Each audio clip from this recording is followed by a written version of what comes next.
Do you think that now that Kent Hare has put his full weight behind the Nenshi campaign, that that it's does that mean that Nenshi's no longer NDP? He's a liberal like stooge, or does that mean that Kent Hare like jumped the fence, crossed the aisles to the NDP after he got his hand slapped for being a sex pest? No, there's definitely a connection, because like that mailbox robber guy, George, that politician from Calgary, who went into people's mailboxes. Yep. I think he's also teamed up with Nenshi. Oh, and really? It's sort of like, it's not like, oh, you're not like working for my campaign, but it's, you know, you hold a fundraiser or something, or you help with the campaign in some way. On the team. Yeah, you're basically on the team. And the current government said it's a decent line, and they used it against Notley. It's like, this is Trudeau's choice for NDP leader. Yeah. And you might not want to get like even someone who was kicked out of, well, demoted within the Trudeau government for creepy reasons. Dude, he was... you might not want necessarily to be associated with some of those. Like, you might not want that to be in the front of people's minds. Yeah. A lot of people will ignore it, but you just don't want people thinking about it. Yeah, him in an elevator, trapped in an elevator with Kent Hare, and he's got a boner. Because anti-Trudeau is an important aspect of the Alberta culture. Have you been out to the protests? What, like carbon tax protests? Yeah. No. We should go out. Just check them out. Say how do you do. My neighbor said they were supposed to be like really huge. Yeah, they basically taken over one of the turnoffs there on the highway. Down by like on the way to Banff or Canmore. Yeah, I thought it was on the way to Red Deer, but it's on the way to Banff. Yeah, you want to go bring him coffee? I don't know, the whole it doesn't seem like, obviously in some sense it's trying to relive the virus convoy, anti-virus convoy, anti-lockdown convoy. And it's not really at like the tip of the spear on that, because the anti-carbon tax thing has become very almost universal in democratic political terms. Like, nobody seems to like it anymore, and you know, nobody is not literally 100%, but it seems like nobody likes it. There's like this popular expression coming out against it that was it's just become this focal point of people's frustrations. And it's kind of good, I think, that a lot of people have just turned against it, because it's one of the stupidest, evilest policies you could come up with. And even if people have whatever the reasons are for not liking it, I'm delighted to see people hate it. And the convoy is kind of it's kind of lost in the broader wave of resentment around it now. What? Or not convoy, but whatever you'd like, this current protest. Yeah, it's not a convoy, it's just some people. The footage from it is pretty good, because it's just like a bunch of RCMPs standing in a ditch. Standing there trying to look mean and intimidate some fucking people. Because you can't have them on the road, right? Like, they're like, don't you go on this road, don't you block traffic, we're gonna fucking beat you. It's like, okay, that's fine. Because you can't really... I don't know. But what's interesting is I saw some kind of report and somebody like, yeah, they brought in a comms trailer. So, like, that's just basically a Stingray setup. And you're supposed to get a warrant to do that. Do you know what I mean? So basically, it becomes a fake cell phone tower, Yeah. and it intercepts everything. So, like, have fun posting on Facebook, dude. Like, they're gonna... Or sending texts to people. Like, they're gonna know who's there. They're gonna know who's calling. And it's just, like, for no reason at all.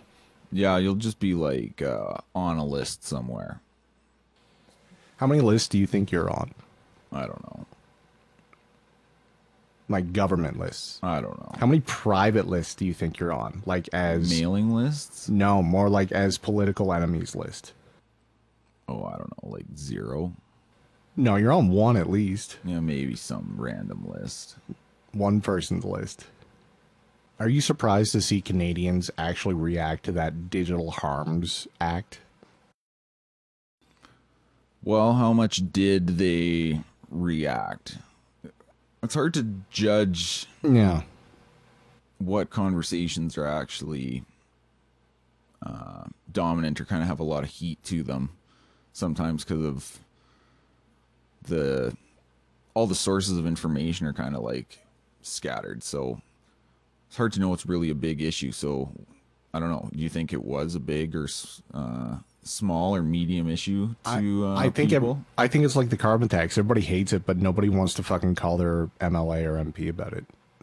Yeah, it's weird what gets people riled up. Everyone draws the line in weird places. Well, I Like want the racist fireworks. I want to cut my daughter's tits off. I better get someone on the phone right now. Do you think the NDP leadership is going to have to debate that issue? Yes, and they'll win it. Because they have to come out No, more against the proposed policy than everyone else. No, you can't ever be too extreme when you're appealing to that side. The average NDP voter isn't going to be like, oh, I absolutely accept all things done in the name of loving trans kids. And Danielle Smith's like, well, I love trans kids too, Okay, so kind of a segue and maybe like an interruption, but did you hear recently about that Ontario lawsuit with the public healthcare system where the guy, do you know what I'm talking about? He won his trial to get a pussy to go along with his dick. That's the one. Make me beautiful. I demand you make me beautiful. I have no gender, so I need to be both genders. Like, I don't understand. Why don't they just cut everything out? It's kind of interesting. Anyway, it's just kind of an expression. I'm just more impressed. The cult's influence. I've always just wanted to dip my own balls into my own vagina. My wife sometimes watches that botched show. Do you know what that show is? I've seen it. Yeah, it's like these people who go in for who botched surgeries, right? Compulsively go in. Some people have like some real like problems that like they're like victims of like really bad surgery and stuff. So these guys will like try and fix them up or whatever. But anyway, they get these people, of course, that come in and they're the ethical surgeon has to, talk to them and figure out if the surgery will actually lead to some betterment for them, as opposed to if they can never be satisfied by more surgery, then ethically they would like be like, okay, there's a different problem here. We can't perform surgery on you to change you in this way. And so the ethical principle applying there, that just because someone wants it, you don't perform it for them. That sounds like bigot talk to me, buddy. So don't you love trans kids? Yeah. So they're on botched and they're just like, my lips are all fucked up because... Well, with this whole thing, this was all like basically a dispute about, who should pay for it, basically. So the Canadian or the Ontario healthcare system will pay for this person to go get this experimental operation down in some facility in Texas. Yeah. And okay, that's very interesting, but the botch thing I brought up is because if some people are having different kinds of problems, maybe in their minds and things, the ethical thing to do, I'm just drawing the parallel because I'm no doctor. I'm just drawing this lesson from Botched, this plastic surgery show. Yeah. You shouldn't operate on those people, and because it won't lead to their betterment. You have to make a calculation as to the likelihood of it doing it. And so, no, you're no doctor either. Yeah. But would you think someone in that situation should maybe be not denied it in the sense of like, will the healthcare system provide it? But like on an ethical basis. You think it would be good to perform that operation? Consent's consent, buddy. If he can take out a small business loan, I'm pretty sure you can get a fucking vagina made for him. Do you know what I'm saying? Like, how much of a child do we treat him like? Like this paternalistic, like right wingers. No, I mean the doctor. Oh yeah, well, dude, you're loyal. Like it's all. You could always find someone to do it.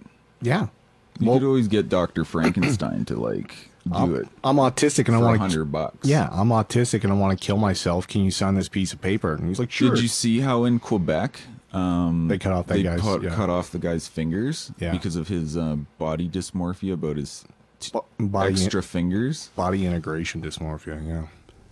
That's weird. Isn't it?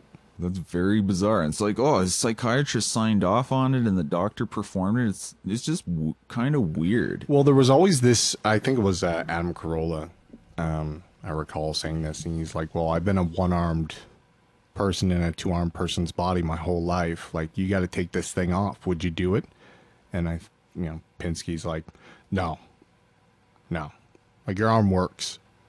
You got to work. You got to accept it. It's sort of like being like, I'm upset that I'm not I'm 6'4". I'm upset that I'm not 6'7". And the government's got to pay to make me 6'7". And I'm upset that I don't have a six-pack. So the government's got to pay probably every 6 months to get this weight off me so I can have a six-pack. And so this idea of like gender and sexuality as it applies to the body, for some reason, doesn't extend to non-leftists when it comes to like aesthetics and interpretation of their own bodies. They're like, oh, I really want to be taller. They're like, sorry, you're fucked. They're like, well, I really want a vagina. They're like, oh, come right in. And they can make you taller, but we're not paying for it.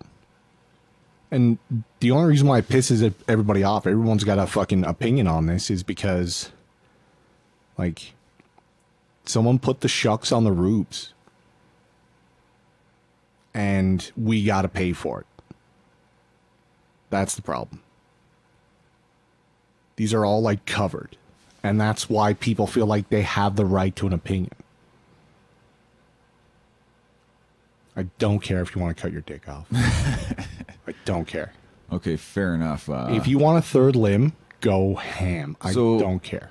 So public health care is basically like the public insurance system. It's basically arbitrary what it covers and doesn't cover, right? Like, seems that way, could cover a lot of things that are not currently covered, like whatever, physiotherapy or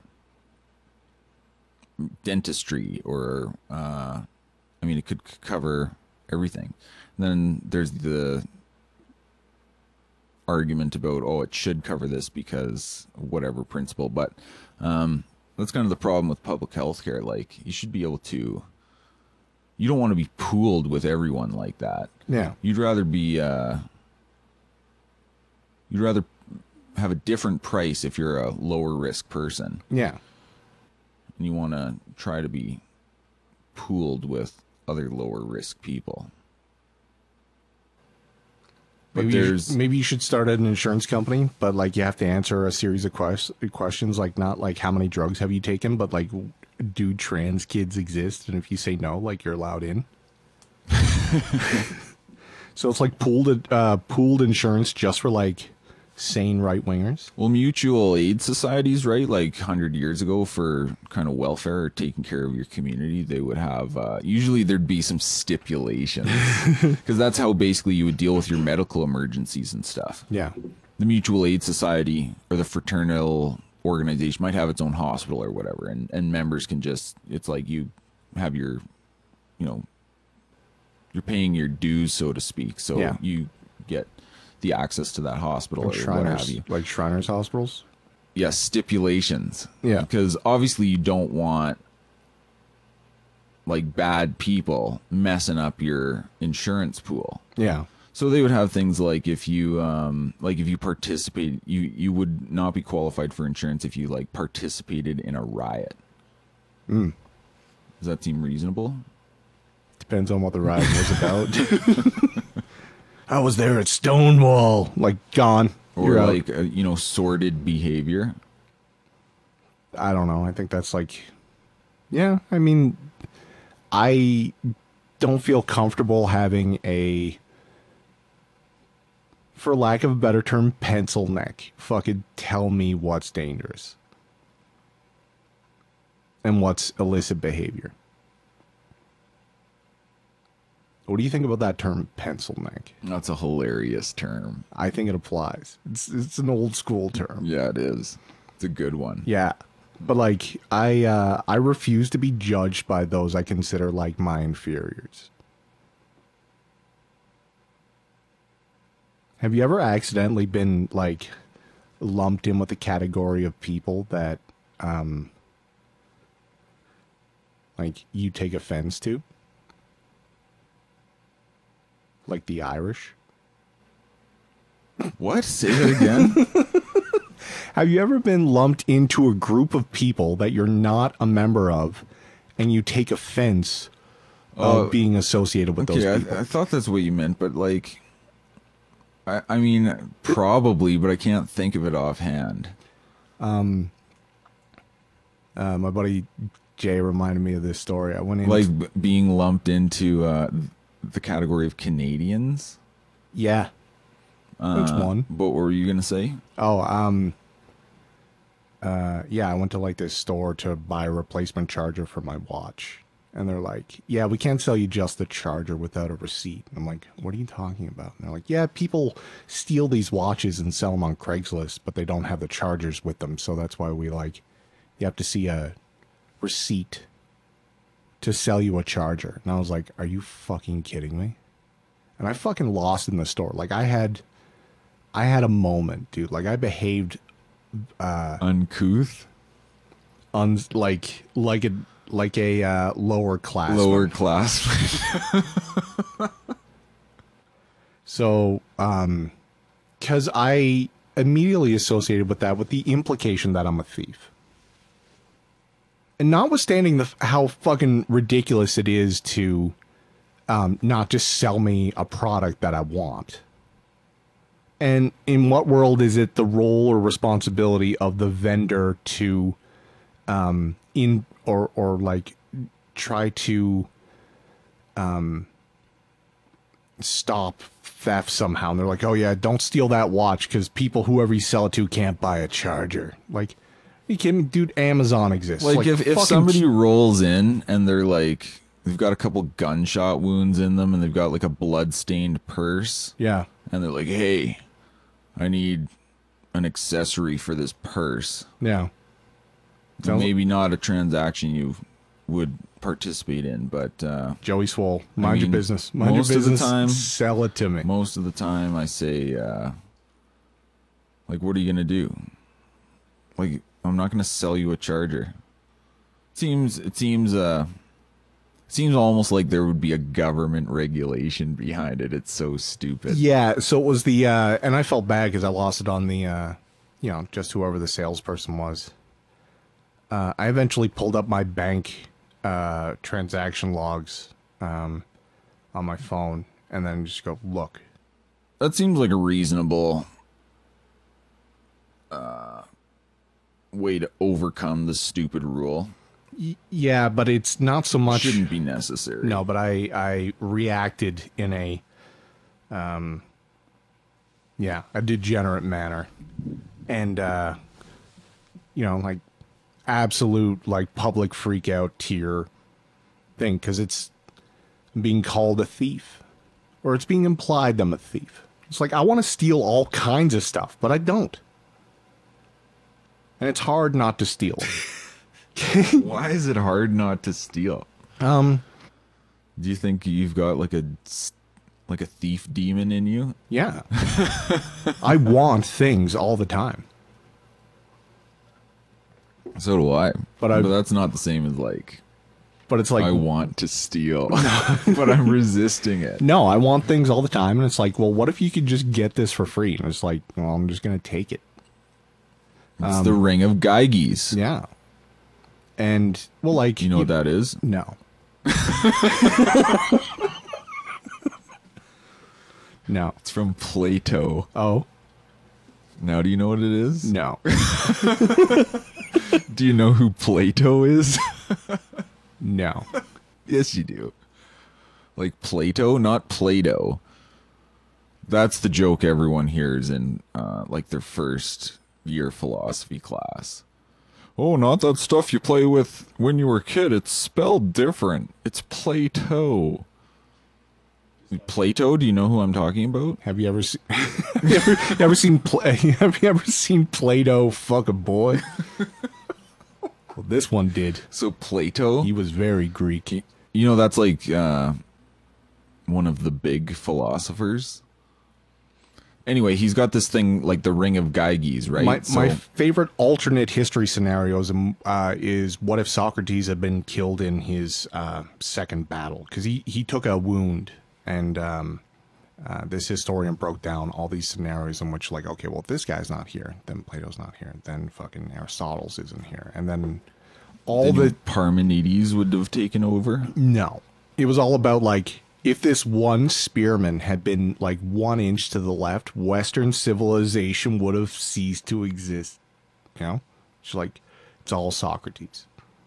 All of society hinges on that one man and that one battle. And I thought it was like, damn, this is a cool story. Well, someone said, like to the two most important events, I don't necessarily agree, or maybe I wouldn't set it up this way, but they're like the death of Socrates and the death of Christ. Those are like the two key events in Western history, because you got like the philosophical and then the religious aspect. Yeah.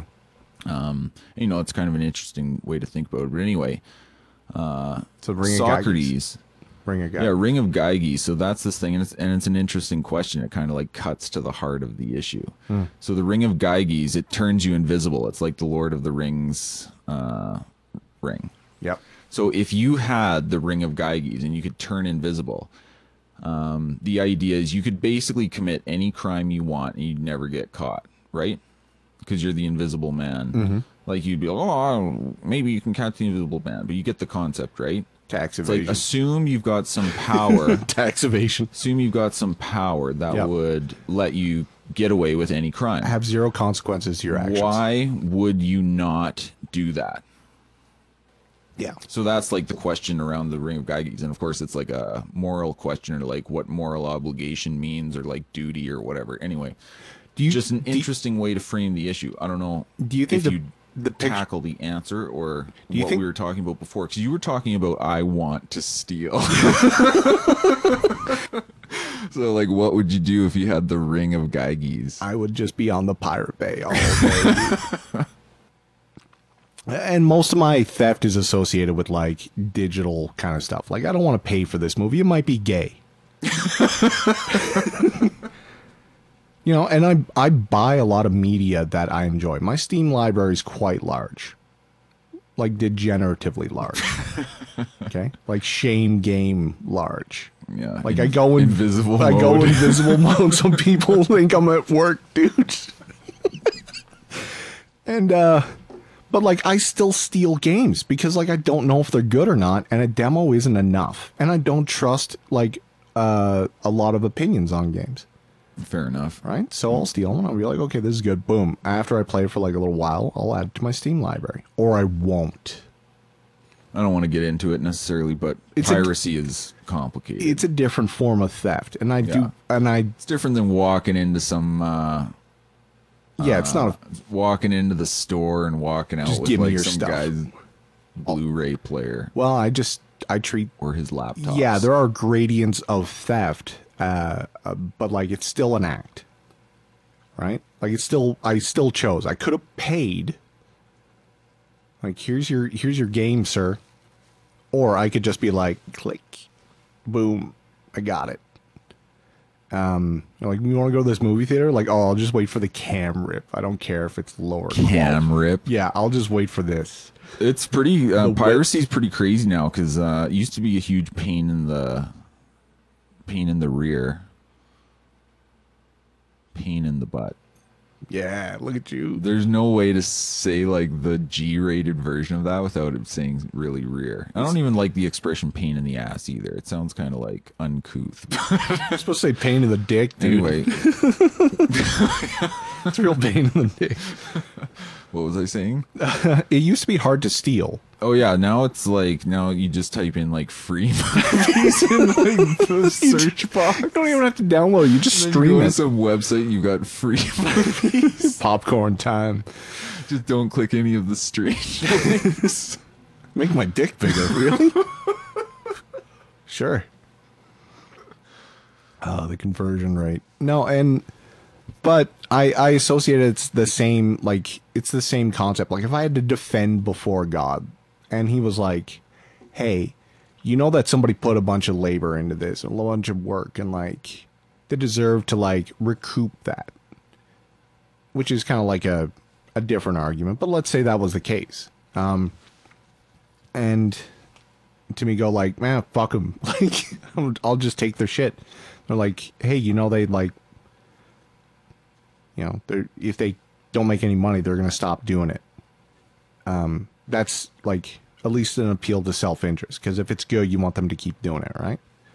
Yeah, the whole, some of these, I hate these terms and stuff, like, I don't like newfangled language, but like the whole crowdfunding thing's kind of interesting, the way some communities will pump money into things that are free. Yeah. Quote unquote free. I mean, you get it for free, but you'll patronage systems pump more. Yeah. And it's good. I think like a lot of the best art arose from things like that. Yeah. Especially, you know, when like the Holy Roman Empire is all broken up. You got like all the competition in the German states. Like everyone wanted their own opera house. Everyone wanted their own like art galleries, and then they wanted the best art in their little duchy. Yeah. And I'll get some Caravaggio fucking statues. Yeah, and so because I think it's hard for artists to make money in the market. And I don't necessarily think that's a defect of the market, and it's not true for all artists, but some stuff, you know, patronage is a good system. That's kind of like a healthy system anyway, because some, especially the most successful capitalists, will gain a lot of resources, and for them to, there's nothing wrong with supporting things that don't make a profit, right? It's just like those things might have their own value, but it's like you don't want, let's say, the government doing those things. But patronage, yeah, it's good, and it's like makes it free for other people. Yeah. Sort of like, or available to other people in some way that it might not otherwise be. So when you have that very small pond, and you're just like, this is the best bait in the world. It tastes delicious. But like the pond's only so big. It only appeals to so many people. And you're like, black metal. This is the best black metal. How do I give this guy money? Because I want him to keep making music. Well, yeah, and a lot of projects, they're kind of vertically integrated, because the making the art itself doesn't really make you the money, right? But selling it as a product like the vinyl or the CD or whatever. And so a lot of these like small kind of indie level black metal guys, they'll like have their own record label or their own store. Yeah. And it's, yeah, pretty tiny segment of a market. Yeah. You know, they can make it work, but it's not so much like the art itself that they're selling. Like in some sense, they're selling a physical product that has an easily copied thing on it. Yeah. But part of it that you're buying is like the support. Yeah. So if you're not going to, you can steal their music, but you probably shouldn't buy a bootleg version of their t-shirt. Well, I don't know. Would you buy a knockoff? Fucking bootlegged music stuff is kind of interesting, especially in black metal. There's some controversies with different labels, like just putting stuff out without permission. They're all Russian. Yeah, pretty funny. Chinese black metal labels.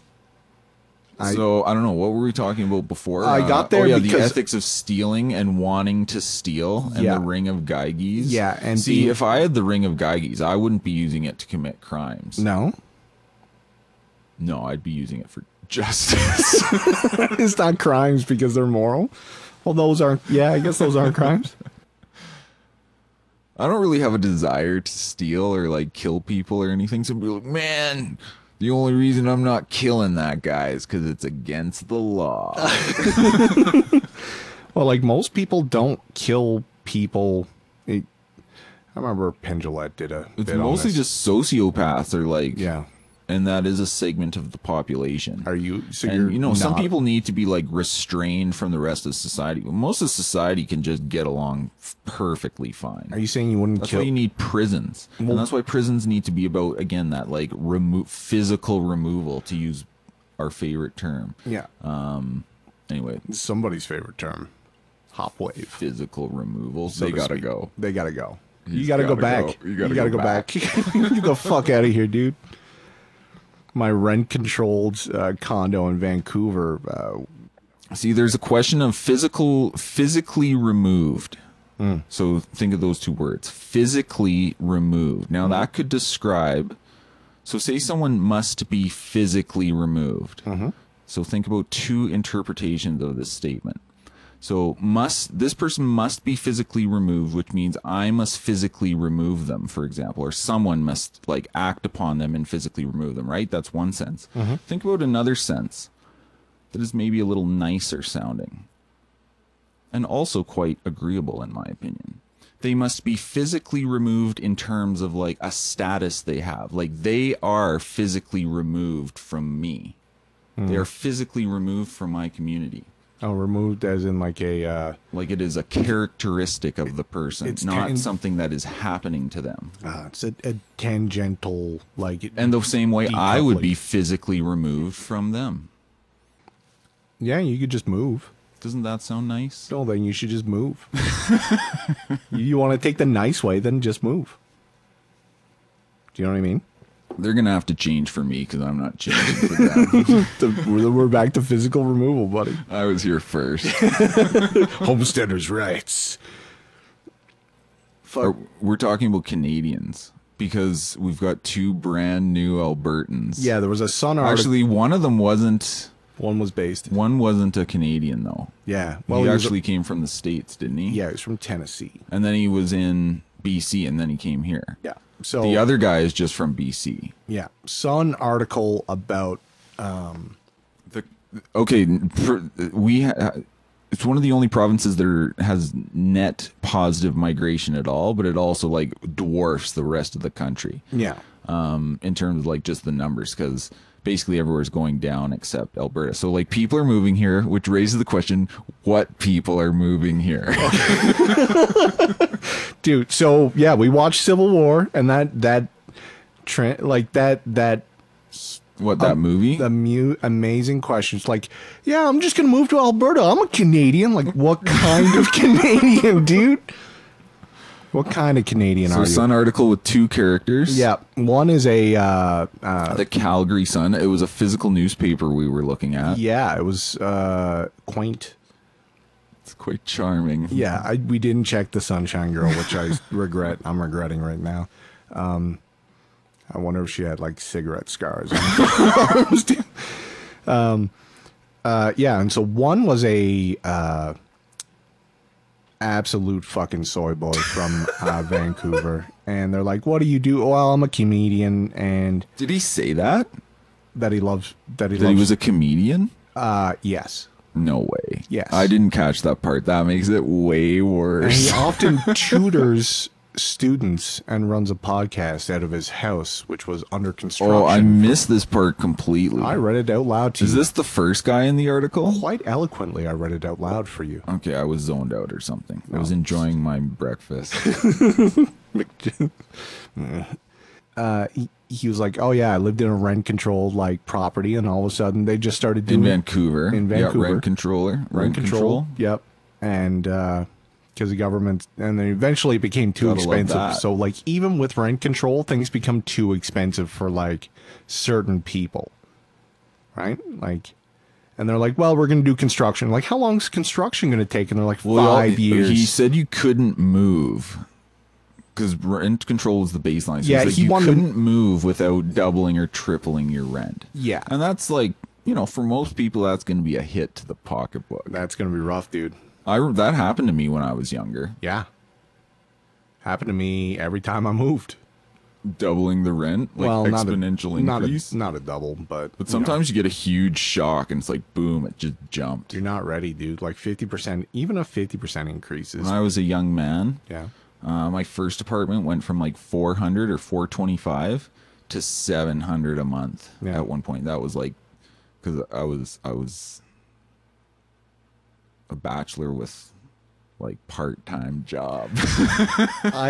My first solo apartment here in Calgary was on the corner of 17th and 14th. I remember that place. It was $1,100. Wow. Yeah. At the time, that was a lot. Yeah, for a 2-bedroom, which wasn't bad. Oh yeah, 2-bedroom in hot part of Well, the problem is the town. vacancy rate at that time was 0.1%, dude. That's crazy. And I could still find an apartment for $1,100. Well, that was when things were hot. That was before the financial crash of 2008. Like oil was good. Like things were booming in Alberta. Yeah, so like demand, so we're almost at full capacity, and prices were still like only. And that was the circumstances in which mine went from like the 400 to the 700 or whatever, which isn't quite a doubling, but that's like a lot for a big substantial chunk of your income when you're a broke student. So this Reddit user is like, I've been to Calgary a couple times with my comedy show, and I think I'm gonna move there. And they're like, well, it's not all sunshine and rainbows. I had to come to terms with the Alberta laws about trans kids. Yeah. Which I find it's just like, Which there aren't even really any. this guy's gotta go. Yeah, gotta go. He's gotta go. And then the other guy was from Memphis. Tennessee. Yeah. And then he was in BC for a bit. And he was then the he lives here. He was the contrast because he was like, I moved here because there's no trans. Yeah, and I think he didn't say that. No, he's like, so some people moving here don't like Alberta culture and Alberta rules and how things are done here, but some people love it. So that was the thing before we kind of like got to that article, because we were making fun of the first guy and before we got to the second guy. But we were talking about that, like what kind of people are moving here, and So you've got two kinds, and you wonder what like the preponderance is, because I think unfortunately it's mostly the people who are, like you were saying, just looking for a cheaper place to live. Yeah. And of course they go naturally predominantly to the urban locations. Yeah. Which would usually make sense. So that they and their quote-unquote partner can be accepted by the quote-unquote community. Yeah, and being accepted into the community, like, I don't know, just the way people talk, like, again, red flags. Like, when you've been in the scene long enough, there's certain things. Yeah. And they see it on their side, too. Like, they know. Yeah. People like us, we might say something a certain way. And that would be an indicator, because people have become so like obsessed with like catching it. Mm-hmm. It's like they can't just let it be. Dog whistles. Oh, it's right wing coded. Yeah, right wing coded. Yeah. I interpret everything through right wing coding. And so Right wing software. Firmware. Yeah, no, I just can't get rid of it. Well, to be fair, I was a 90s liberal at one point, and so were you. I think it's totally a thing that to some degree kind of happens in I don't know, your neural network or something, because you know they kind of measure some of those things. But I think that's also kind of it's not like, I mean, the biological aspect is the expression of like the deeper symbol of it, not the other way around. Like kind of like masculine and feminine, same thing. Like it's like the idea before the kind of like physical aspect of it, but it is kind of how people work. Because people have these different, even like Jonathan Haidt or whatever. I like his stuff. He's kind of like a liberal guy, but I think he's kind of a, like, just interesting some of the things he finds. Yeah. And that thing with the brain in terms of how they just kind of map out, like, say, different moral priorities, and then be like how different people kind of cluster around their emphasis of them. Yeah. So there is kind of like, I don't know, maybe I don't really like the language of code the more I think about it, but there's kind of like that interface, or that kind of like, it's dialectic, dude. No, it's kind of it's like your concepts. It's how you interpret. Like, theory comes before the reality. Like, you can't not interpret things without the theory, right? Like, if you just see people walking around downtown, like, you either just see people walking around downtown, or like there's a theory, like there's a story, like you understand, right? Instead of just observing, you're like understanding what they're doing. Rich white oppressors out for a stroll to oppress. Yeah, exactly. That would be your one possible firmware. That would be one possible operating system. Why do you think that operating system is associated with and comes kind of pre-installed, specifically in the West, with ignorant youth? And how do people hold on to it into their 40s and 50s? Oh, man. I was thinking about that not too long ago, and I think it's too big of a subject to even, like, get to the tip of the iceberg. But, oh, man. Do you think more... So, like... Because I was thinking about... Okay, so just to bring up a concrete example... You know those ladies who vandalized the recalled Gondek? Respect Gondek. They're like 70, dude. And they're doing news interviews like, watch me deface this political sign. They're not even scared, dude. So is that an example of, yes, like the people who didn't grow out of it? No, I think that's... Do you think people can grow out of it?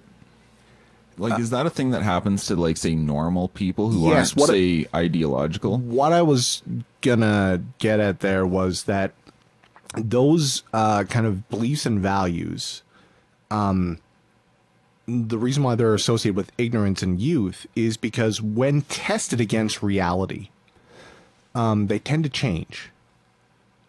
Because there's too many scenarios in which that intuition or that ethical guidance doesn't apply.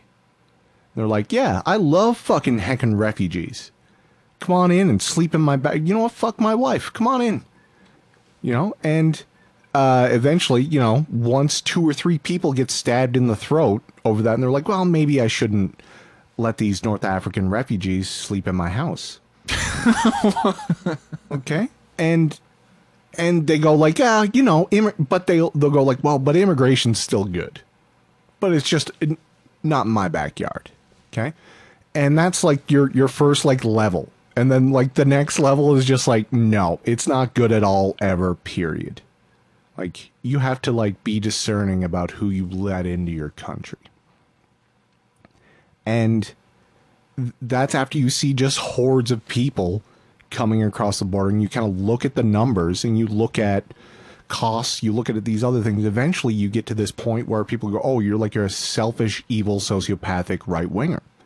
And it's just like, no, I just don't think the government should be in charge of who gets to come in and come out, because So you know what though? Like, so there's this really like cringe line from Irving Kristol, one of like the big neoconservatives, and it's like this thing, and it's a distinguishing thing between the new convert from the left and like the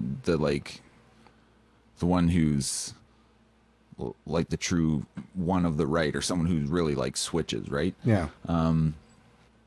That Irving Kristol thing is a conservative is a liberal who's been mugged, or like mugged by reality. Yeah. And it's like, no, that's not good enough. Because that just means, like, if you hadn't been inconvenienced or harmed by it, you would still be in favor of it, basically. That's the stage two. And sometimes conservative, it's like, oh, well, it's just like realism. We're not like the utopians. We understand people as it really is. And like, we strive for nothing, Lebowski. Do you understand? We're right wingers. Yeah. Yeah. We strive for nothing. And so talking about people who grow out of it or would not. Well, it gets tested against reality, and you have to either ignore it or change. You have to patch your system, or you got to put in a new operating system. Cognitive dissonance only leads to cope or rope, dude. Cope or rope. Cope or rope. You either got to fucking kill that part in yourself that's just like... Will you get demonetized if you say that? Not after... Well, we're not monetized. Cope or rope. Will you be censored? Yeah, no, you only... So they've got to test it against reality, and you either become like completely delusional and unhinged and uncoupled from reality and effectively insane. Do you remember a few years ago when Reddit started that subforum that was like the right can't meme? Yeah. And it all like imploded because right wingers would go in there and just wreck them, and everyone would agree. Well, I kind of agree with that. You don't understand. I'm the soy jack. The soy jack. That's you. Reddit user 478. That's you. You drink the soy. Do you think the jack, the soy jack, the woe jack, do you think that's the, like, that's our Kilroy? It's a work of art. That's Yeah. all I can say. Like, it's the funniest thing ever created.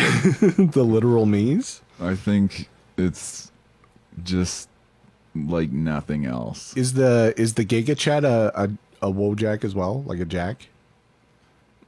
Chad Jack? No, it's just like, He is. it's just another funny thing, but Yeah. nothing compares to the soy jack. You that Twitter account, Consumer Moments, That's pretty funny. is my favorite. The soy consumer, I think, is like the next evolution of the soy boy. The Adventures of Tom Sawyer. We've got to get rid of that word. Get rid of the word. Keep the book. Anyway, this coding thing, going back, like rewinding a little bit, is I think kind of interesting. Like, say switching, because you're really switching kind of like from one sort of like metaphysical system to another. And you can probably think of times in your life where like you did like a paradigm shift. Like I can think of a few in my life, right? Yeah. Where like almost like the way you think, or like your way of like understanding your being in the world is all of a sudden goes into this next like level. You exited the cave. Yeah. Yeah. Plato. Oh, who? You know who Plato is. Who? That's where the cave came from. Oh. But the horrible fact is there's either an eldritch horror outside the cave or it's another cave. Do you think that is good for the brain or bad for the brain? Or What, good? getting out? Yeah. Some people can't handle it. Yeah. You gotta be hip to the scene. Do you think that stoicism's cope? Yes. Yeah, me too. I think it's cope. I think it's very convoluted cope. What's your take on it? Like, Well, like we probably agree, but I recently reread Meditations, and I was just like, what a faggot. I haven't read that in forever. No, I read it when I was really young, so I might not have appreciated it. Whether you take it in a good way or a bad way, you can still appreciate things more when you're older. I've always had trouble when I'm depressed or like kind of like mentally down, faced with existential dread. Yeah. Stoicism seems appealing because you're just like, look, dude, just suck it up. It's making a pitch. It's experience. Like, it's better to experience misery than experience nothing at all. And to that, I say, try it. You know, like, let me cut up. It's like a snake oil thing, because it's like, here's how you deal with this. Yeah, cope. Here's how you cope. Yeah, exactly. Here's how you cope. And that's what basically every religion is like that, except Christianity. They're coping mechanisms. Saying like, if you do this, if you use this technique, you will cope. Yeah. No, like, that suffering has meaning and value and purpose. See, that the Stoicists go, well, the purpose is to forge that steel. You know, you want to sleep on the floor. Okay? So not only do you appreciate sleeping in the bed, but you understand that you can sleep on the floor. Yeah, it's fine, but when you take when you kind of like try to govern your life by, I can handle misery. Well, there's like meaning of suffering and coping with suffering. Yeah. Because you could be like, oh, the suffering's really good, or no, the suffering's bad, but here's how you cope. Well, it stops asking why is there suffering. Yeah, it just says there is. That's the thing too. It's just says there is. There is suffering. It's your axiom. Yeah. Suffering. You know who else says that? The Buddhists. Jordan Peterson. It's making suffering, man. It's just misery all the way down. Continue. Bloody communists want you to suffer. I just thought that was a funny comment, and since it made you laugh, I was right. It was. But it just says like, yeah, this is an immutable fact, and it doesn't matter why. Because you know what Jordan Peterson says? What does he say? It's the ultimate fact because no one can deny it. Well, Would anyone dare deny suffering? Oh, that there is suffering? Yes. Only assholes. Is it like the ultimate axiom of existence? Suffer. Are you an average happiness fan or an average suffer enjoyer? Are you a suffragette? What is the opposite of suffering? Is it happy? Suffer versus happy? It depends. What's the axis? Depends on your water level, buddy. Like, comfort. Or you know what I mean? Like, because suffering in and of itself is linked to the physical plane. Because it's not like anguish. Like I see. This is pretty complicated. Like, we might not be smart enough to talk about this because, like, you think about. Oh, I'm definitely not. Neither are you. Like, no. Like, but the we're talking about stoicism. We're talking about our cope. Our cope, like, so, because I feel like there's something going on that maybe needs to be distinguished or maybe needs to be unpacked a little more to proceed in, and maybe this is just autism or something, but so in an economic sense, right? Like, you act, or you're like making these economic choices about like allocating your resource, right? Because you have some economic want that is unmet, unserved. So there's that, in a sense of like dissatisfaction, let's say, and you're always trying to move like towards like the higher state of utility in a sense, right? Does that make sense? That's what like economic activity is. You want. And it happens because, yeah, you've got like a want, however you want to put it. But like, we all kind of understand that. And that seems like that, in a sense, could be connected to suffering. But it's not itself suffering per se. Like, suffering seems like a bigger thing. Yeah. No, it's a... Like, to suffer. Yeah, it's a feedback... But then again, those things might be connected, right? Like, if you're not in the... if you're in the fallen state, you know, both those things might be in operation. Well, if we just, you know, get rid of capitalism and private ownership, no more fallen state, no more suffering. Communist utopia. Yeah, no more suffering because we all have everything we want. There's no more wanting. So suffering. Yeah. Stoicism, coping with suffering. Yeah. And so the problem is Stoicism doesn't give meaning. So like, to suffering. but I mean, like, what is? Because I asked also, what is the opposite of suffering? So I'm trying to just nail down, and it might just be one of those things that are so fundamental that you can't really package it up in the neat definition. But I was just trying to narrow down. It's comfort, I believe. The opposite. Yeah. So, and I'm not saying right or wrong. I'm just kind of interested in, you know, unfolding that a bit for the sake of what you were getting to next. Yeah. If I'm in a miserable state, I tend to look at Stoicism as like this. They're like, yeah, just fucking dig in. You know, like, yeah, it's like going to the gym. It's just like, yeah, you're tired. Just go and lift the weights. And you're like, why? It's like, it doesn't matter why. Just go lift them. And the level above it, which is to say this, like, well, why are you going?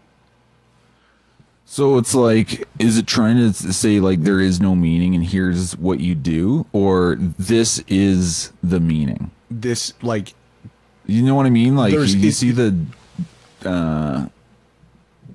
split I'm trying to identify? Well, what I'm saying is that there is no, by denying or by presupposing suffering as a product of existence, you sidestep the discussion of the purpose of suffering. Or more specifically, the yearning to find purpose of suffering, which is its own form of suffering.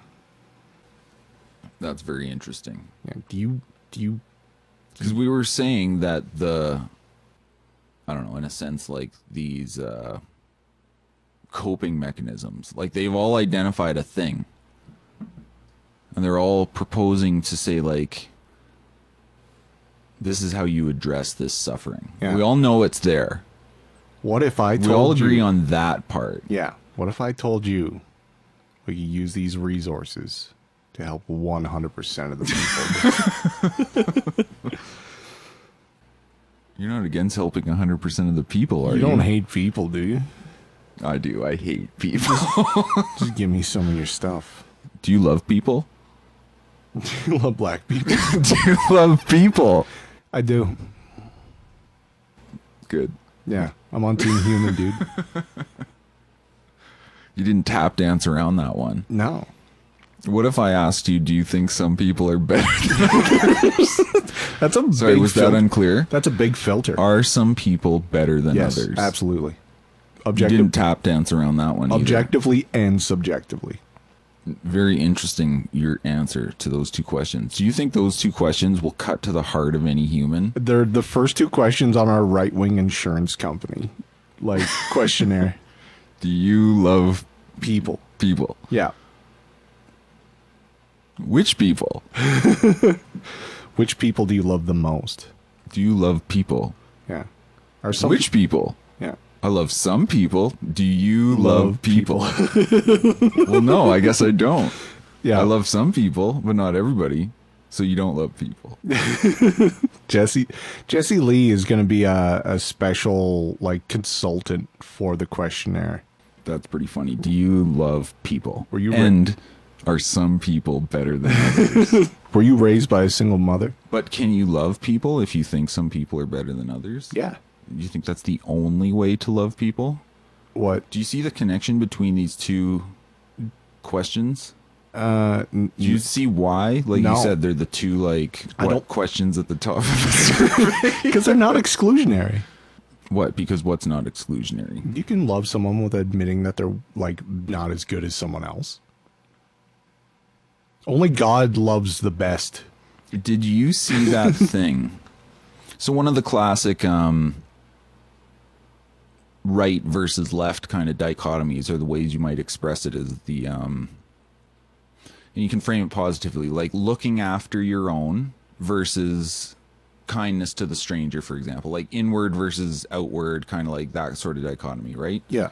So you would say, I might have showed you this a little while back, but it's that weird like brain scan thing, Yeah, where they had like people who self-identified as conservatives versus people who self-identified as liberals, and it would show them like these images, or like ask them how they felt about things. I forget how exactly it worked, but there was basically, you know, some graphs. Methodology matters, sir. Whatever, we can look it up later if anyone cares. But I don't want to be like some leftist soy debater who's like, I'm pulling out that source. Sir, there was a study. But anyway, so the whole idea is the conservative brain was like, would light up more for like, oh, your children, your family, your community, your nation, and kind of like move out from there. Yeah. And then the other one would light up, the leftist one would light up at the fringe, where it was even like rocks and like planets and stars and bugs and animals and stuff, and it was more lit up than it was like internally. And so that's like, but in terms of say loving some people more than others, or some people being different than others, or different, you know, levels of merit. Yeah. And I'm not being pretentious because I have low merit, but say if you love people, you want kind of what's best for them. And it also means holding them to a certain standard. Like you don't, if you don't love someone, you don't hold them to a standard. So this whole kind of equality thing, like the question that makes them tap dance, are some people better than others? They act like the compassionate or the loving kind of side of the equation, but I think it's kind of incompatible. Yeah. That's why those two questions are connected. Like you can't have one or the other. They would have to go together. So do you think it's impossible to say yes to both? You have to say yes to both. That's the correct answer. Well, I say I love milk, but I throw it out if it's gone off. I don't know. I think, yeah, because I don't think they're mutually exclusive, so I don't think they filter anything. The two of them together do filter something. So what happens when somebody... The one by itself filters right-wingers. So do you love people? So who says no? And can... But it's... the answer yes would be like the auto answer for like the Christian mentality. Yeah. And you could be like the so-called cultural Christian. What am I? You might be included there, but there's no reason for anyone else to say that. The material humanist would say yes. Yeah, but then they wouldn't say yes to the next one. Yeah. So I'm more concerned about the person that says no to loving people. It's like the feminism thing. It's masculinism or masculinity versus feminism. And like I said before, masculine versus feminine as like bigger symbols or archetypes or whatever. Not like physical. So it's like the masculine would be consciousness, right? It would like, and consciousness is about like distinguishing and identifying and like breaking things down. Category. So it's like one into many. Yeah, like categorization and like autism basically on hyperdrive. In its purest form, in its ultimate weaponized form. The woman would be like the unconscious, which like breaks the many down into one, right? And it's not like they're good or bad, it's just like the the ideas. That's what they are. So, and you know, like hierarchy or like kind of that certain masculine paradigm of, like loving everybody, but there's also kind of like a ordering of things, like a healthy ordering, not like, you know, backward or twisted kind of like, prioritizing. The whole more new agey kind of thing where it's like, oh yeah, everyone's the same. We're all like part of the same, like, you know, cosmic stuff. We're all stardust, baby. The Saganites. Like we're all, you know, there's ways to reconcile that one versus many, that I think are healthy, but like the new age kind of idea is kind of like more that feminine thing where it's like, the many into one. It's like, and if you line up right as the more like kind of masculine thing and left as the more feminine thing, the left is about like, you know, breaking everything down into one. It's not about the diversity, as they say, because again, that requires distinguishing, it requires identifying, and like some things are different than others, some things are better than others. And I'm not saying like you need the proper balance between like a masculine and feminine thing or whatever. But integration. Yeah, they're different. And so the new agey thing is more like, you know, the great mother kind of idea. Like, it's like that feminine kind of spiritual archetype or what have you. You know, you see that in the body, like the woman eats the food and it like goes into the person. Yeah, creating one person out of multiple things, like two, what are they called? I don't even know the language. Like two zygotes coming together. Yeah. Or whatever. That which gametes. That which brings about versus that which. Yeah, so many into one, and then anyway. Schizo chat. Tabby. Who answers no to both questions? So the first question is, do you love everyone? No. So you would be basically a non kind of hippie humanist universalist type, or non kind of like Christian attitude. I think you'd have a lot of hippies wouldn't say they love every like. No, people? I mean you would need something like that, or like a Christian kind of paradigm to say yes. I think everyone else would tend to say no. I think the eco hippie is like, people are a plague. Because let's say you're racialist and be like, no, I don't love those people. Or let's say you're a leftist and you don't like those people. Yeah. Those flyover hillbilly people. Yeah.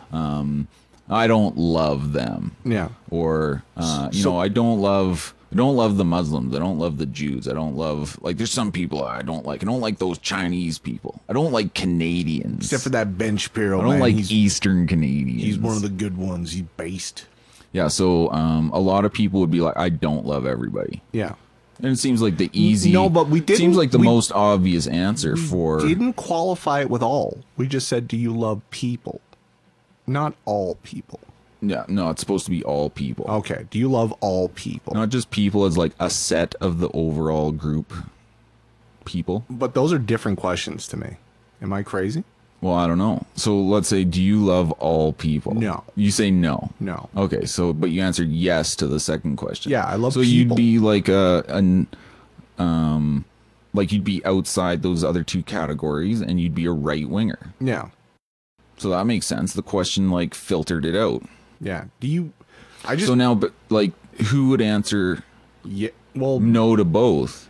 So you answer no to the first, not the second. Yeah. So again, the question is, do you love people is different from do you love all people?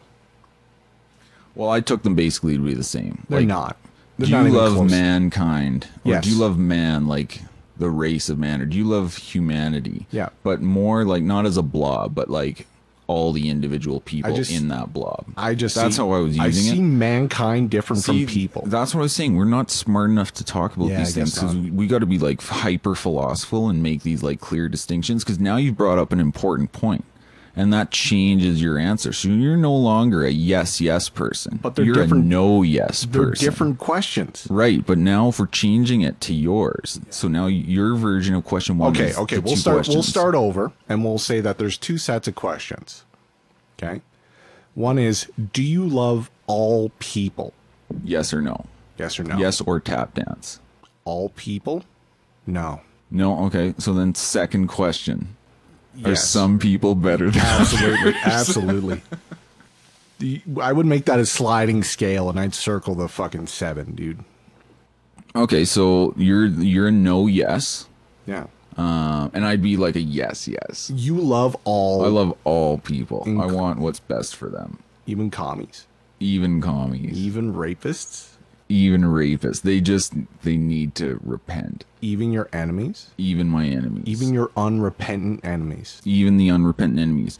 But you have to understand, like, it's complex to play out what that means, but loving your enemies doesn't mean they're not your enemy. That is an important thing to remember. I don't know. I feel like you're tap dancing, or like the part. No, that's not tap dancing at all. That's the opposite of tap. That's dancing. not love. I don't know how to tap dance. That's not love.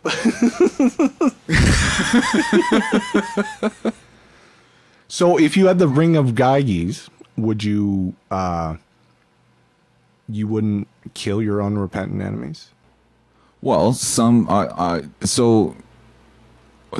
argue maybe that would be precluded by loving your enemies. However, you got to understand justice is a thing too. You know, you got to be careful. Obviously, you don't want to be like some wacko. But justice must be done. Like, do you believe in capital punishment? Do you like believe some people should be executed for their crimes? And do you believe that's like somehow not doing what's best for them and not like a way to... I don't care about them. Well, it's also about victims, right? And like retribution and like removal, being physically removed. Yeah, I don't think justice system based around paternalism is like a good thing. But the point is, you can still basically carry out a just punishment. It doesn't mean you don't love that person. Sometimes it's just got to be done. Yeah, but I don't think you can love that which you fucking actually kill. You can't respect what you pity, but you can love what you kill. Disagree. When it comes to people, fuck no.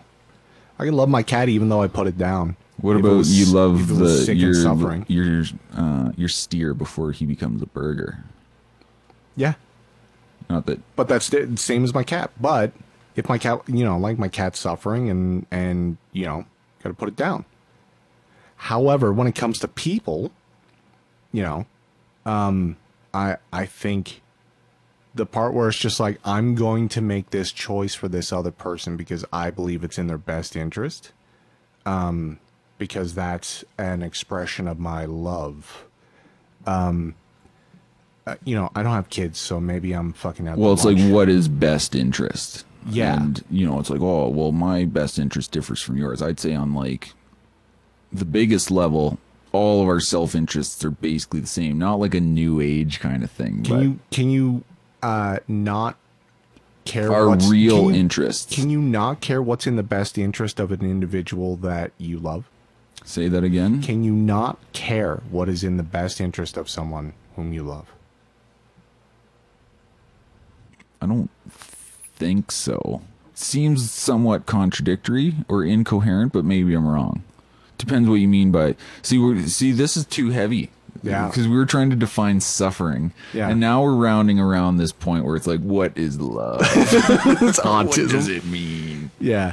Well, no, I don't think we necessarily succeeded on the what is suffering question because it's rather challenging, but that was somewhat interesting. And then this question, I mean, these are the two big questions that we were playing with and trying to dissect what they mean and like what are the implications of the answers to either of them. I think they're both they dictate what part, like where people's lines are. Well, I think most people are gonna say no. Again, like the whole point of them is to like neatly be able to kind of categorize people based on how they answer. Yeah, them. this is not for smart. So like the first one's can you I mean it's a different honestly we just kind of introduced it here for because it just kind of tagged along, but in terms of we were talking mainly about like a right versus left kind of distinguishing thing. Yeah. And that's the question for right versus left. Because if the question's or the answer's either yes or you tap dance. And then Mr. Bennell. Stop with your rhetoric, Mr. Bennell.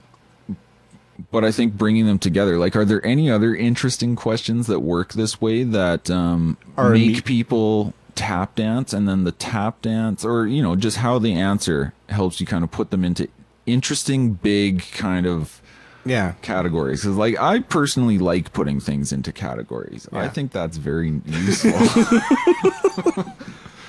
I like and they're not always perfect. I like finding implicit contradictory states within presumably unrelated sets of assertions. So you actually raised a question like this once, because I asked you, we were trying to hire like an associate, and I was like, what, you know, thinking about interview questions that would kind of dig in and basically the way they answer, you know, reveals something very important about them. And you had one, I don't know if you remember what it is, but it's like, do you speed? Yeah. And that's a funny question, because again, it's like, yes, or you tap dance. Yeah. Well, sometimes. And I don't know necessarily what that reveals. Like, I don't know if it's that useful in terms of like kind of the political thing we're talking about, but it would in more of a human resources context, or even maybe in a, because I mean, the situation there of a job interview is part of the question, really. Yeah. So the question's not like totally standing on its own. Yeah. That would be a less interesting conversation, like the context versus those other two, I think. But what do you think that reveals? Like, say I say yes. Yeah. What have I revealed about myself? Yeah, just whether it's interesting as a employer or just in general. Well, do you think it's okay to presume that everybody speeds? That's not the question, though. Or is that a new question? This is part of like, what does that reveal? It depends on what you think about speed. Oh yeah, well that's the thing too. Like, yeah, doesn't everybody? Yeah, they pretty much. Versus like, you'd have to assume that the rule is that everybody speeds. I'm sure there's outliers, but like, you can kind of assume that everybody does. It's a human, normal person action to effectively break the law daily. But so that's interesting, because it's raising what's kind of different about this and the other question. Yeah. But if you kind of tap dance, like if you give a tap dance answer, or you just, here it's a bit different, where somebody might just say like, no, I never speed. Yeah. I do not speed. Yeah. And then the issue is like, are they just like bullshitters? Who's this guy? Or like, yeah, what's up with this guy? Yeah. Somebody, there are those people out there. Would you say that's a red flag? Well, with the lack of a autism diagnosis, yes. So what if, because if I said yes, yeah, you have a lot of possibilities as to why I'm saying yes. Yeah. And also obviously the way you answer it and blah, blah, no, blah. it's more like, have you ever, when you go through customs or something like that, and, or like, any kind of security, and the guy goes, going on vacation, huh? And you go, yeah. Oh, how many days are you going for? And they're like, 4 or 5. And then he just waits. He just waits to see what you do. Like, is this guy squirrely? Like, what's the part where you wait for them to do something else is its own question. So I go, do you speed? And you go, yeah. And then I just let it hang. I want to see what you do. Are you okay with, like, are you just like, yeah. Like they're just bobbing and like nodding? Yeah. Like, do you speed? Yep. And where's like, no. Oh, mania. Like with that voice looking like you. Fucking sorry. Okay. Okay, so judge these no's. The guy says, no. I believe him. Oh, no, never. I don't believe him. That's illegal. Of course not. I believe him. No, correction. I don't believe him, but I know that he's playing the game. He's a wink and nodder. So dude. who's hireable based on this question? Like, it seems complicated. The first guy and the third guy. Which ones were those? One was the guy who was just like, I absolutely do not, and I'm not going to elaborate why. And the third guy is, I would never do that. Like, I would never commit tax fraud. Okay, what about this? What about this answer? Okay. I take my bike to work. 15-minute cities will save humanity. Don't you love humanity? I stop and get clove cigarettes and pears on the way to work. I tuck on my bike at the market. I never have to tuck my pants into my sock anymore because I only wear jean shorts.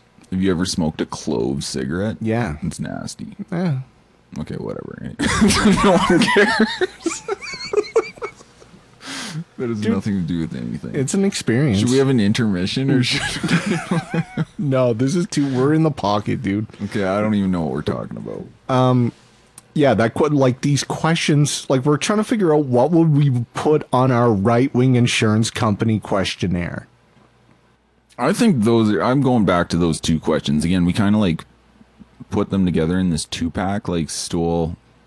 Like no, I would add do you speed on there, dude? Do you speed? But I don't think it's like as clear cut based on the answers. No, I think it's our like you could make it a slide. It's interesting. You can make it a sliding scale. That's what a lot of stupid kind of HR interview questions like. It's not what you answer; it's how you answer it. Yeah, it is. Like, what do you think is your worst quality? Yeah, because I mean those again they work too hard. Wink. But anyway, it was important at the time. I don't know. I forget. We just brought it up because we're a really small company, so like you don't want to hire someone who's not like gonna fit. Yeah. And it's like, how would you figure out like how to do stuff like that? Because like I don't interview people, so like I would just hypothetically, how would you want to identify people? And it's an interesting human resources question, interesting political question. And in a way, it's kind of a joke. Like, yeah, how can I pigeonhole somebody? Yeah, according to this thing I've set up. But it's also weird to go into a job. It's kind of setting up like a little funny little trap almost. Yeah, it's a perfect trap. But especially for the because you can do it among polite company. You can't go, do you love people among polite company? So do you think that one question, like the left versus right question, do you think some people are better than others? The idea being yes is the right wing answer. No, tap dancing, whatever, is the left wing answer. So do you think that's useful or do you think that's true? I think tap dancing reveals more. Is there a better question? It's a great question, though. It's a tough one, dude, because I'm more worried about the tap dancer in that question. Because I feel like the do you love all people tap dancer struggles with the difference, like I've been doing. Like, I don't love like a serial killer. No, it's like I love humanity, but there's certain people who've got to go. Okay, and I can't say in good conscience. Well, that's okay. Like I can't say I love them. People have kind of like spheres of their lives. Yeah, and like people are in different levels of the sphere. There's tiers, or there's inner circles. Rings within rings. Rings within rings. Mm. Do you think that do you think the ring, do you think that's a journey? Like, do you think there are objectively better answers in that scenario, even though it's like B, but like the idea of do you think Christian love is the pinnacle? Wait, did you say ring like Ring of Gyges, or the first question? No, like do you tiers. love everybody? Like I'm just going by a sphere and just platters on that sphere, like where people are at. Do you think it speaks? Do you think that Christian love is distinct and different from non-Christian love, or more specifically, they understand it differently? Well, I think it's a hard thing to kind of wrap your head around, but It's at the I core mean, of the a lot of Greek things. word is agape, and that's like, you know, how would you think about that? Some people might say like brotherly love, which, you know, that's also going to have different connotations in someone's head. Like, Depends on how Greek you are. yeah, exactly. Like, you know, Plato might interpret that differently than someone else. There is, because it's, in a way, it's connected to like a different ordering of things, Yeah. and it can't be like distinct from that. So I guess the answer would be yes, but it's also kind of like a hard thing to like just put definitionally, because there's like a living aspect to it, like a involvement. But would you say that when we add that qualifier of Christian, do you think that substantially impacts the concept or idea of that word? Well, I don't know. I mean, maybe it comes up because of, again, the way those two questions go together. So like, do you love everybody or do you love all people? Yeah. And then, well, then if you say yes to that, you can't say some people are better than others because in some way that would mean you can't love them or something. Like there has to be some equality created. And that might not be. Dude, these two questions are heavy. Yeah, no, they're difficult, but I guess for the first one, it would be, you can love everyone, but then like not the same amount, or you can love people in different ways. And one is like everyone applies to everyone equally in a sense, and another way doesn't. Like it has kind of ordering of priorities. So you could do those different possibilities. And I don't know. I don't think those would be necessarily the exclusive way to look at it, but See, this would be the tap dance portion of our thing. Now I know it's because no, you can just say yes to the first one and the second one easily. no, but does Christian modify the concept of love? Is Christian love distinct and different from love, as people understand it? Well, I'd say in general, as people understand it, the answer is I think it's yes. yes. I think Christian love is a different idea or concept.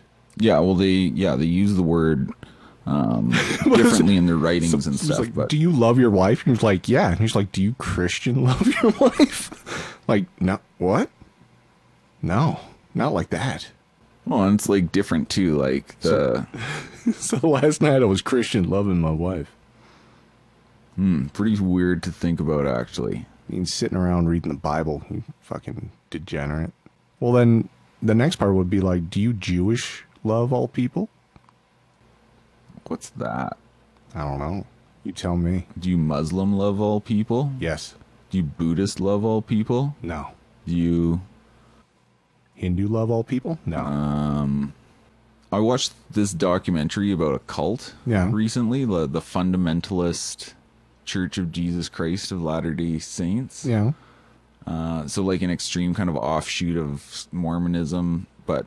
And like a few years ago, do you remember in BC when they tried to prosecute those polygamists? Yeah. And they couldn't, but like they modified the laws a bit later so that it would be possible in the future. Anyway, it was the same cult. Is like polygamous. So some people would have like tons and tons and tons of wives, and other guys would just get kicked out of the community. Beta. How'd you go? Beta. Kicked out Jesse of Lee Pearson. kicked out of the hive, dude. Yeah, and sometimes they just like take your wife away and give her to someone else. Yeah. Yeah, those all boil down to sex cults. Anytime there's a religious cult, it all boils down to like a sex cult eventually. Yeah, and that's because idolatry and sexual immorality are very closely connected. Why do people like the concept or idea of free love? It's a leftist idea. Yeah. It's a breakdown of proper ordering and hierarchy. That's why leftists don't like. That's why leftists are vexed by the traditional family unit. But all leftists remember we went to that sermon that the body theology of the body. Yeah, where it's just like, yeah, this It's very Christian to pursue pleasure, because that means you're fucking the universe. All of God's creations. You know? God wants you to experience pleasure. And taken to like it's like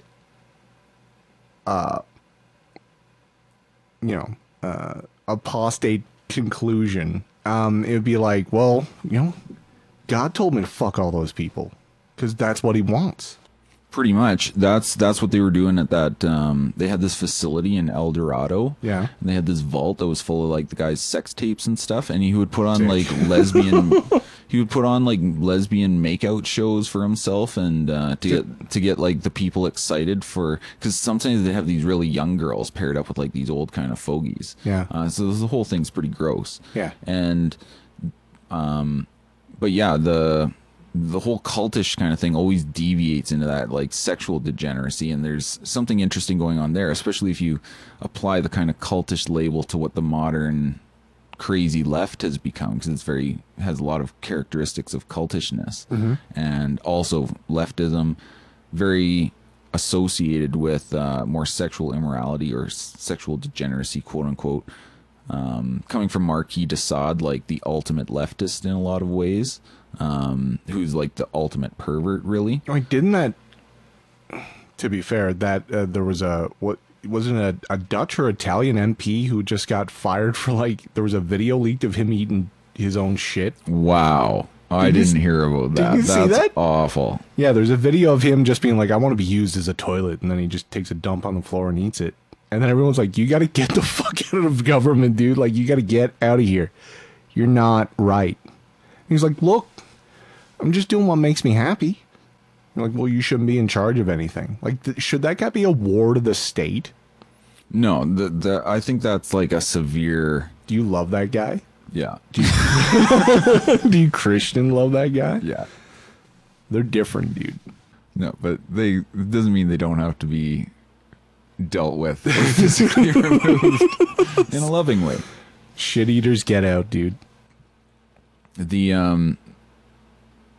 Yeah, that's an interesting idea of the whole, like, just kind of how that degeneracy, because I mean, like, that's total disorder, right? Like eating the waste of your body, like putting, because food, I mean, you don't have to get all fancy or whatever mystical, but you know, you eat food, put waste out.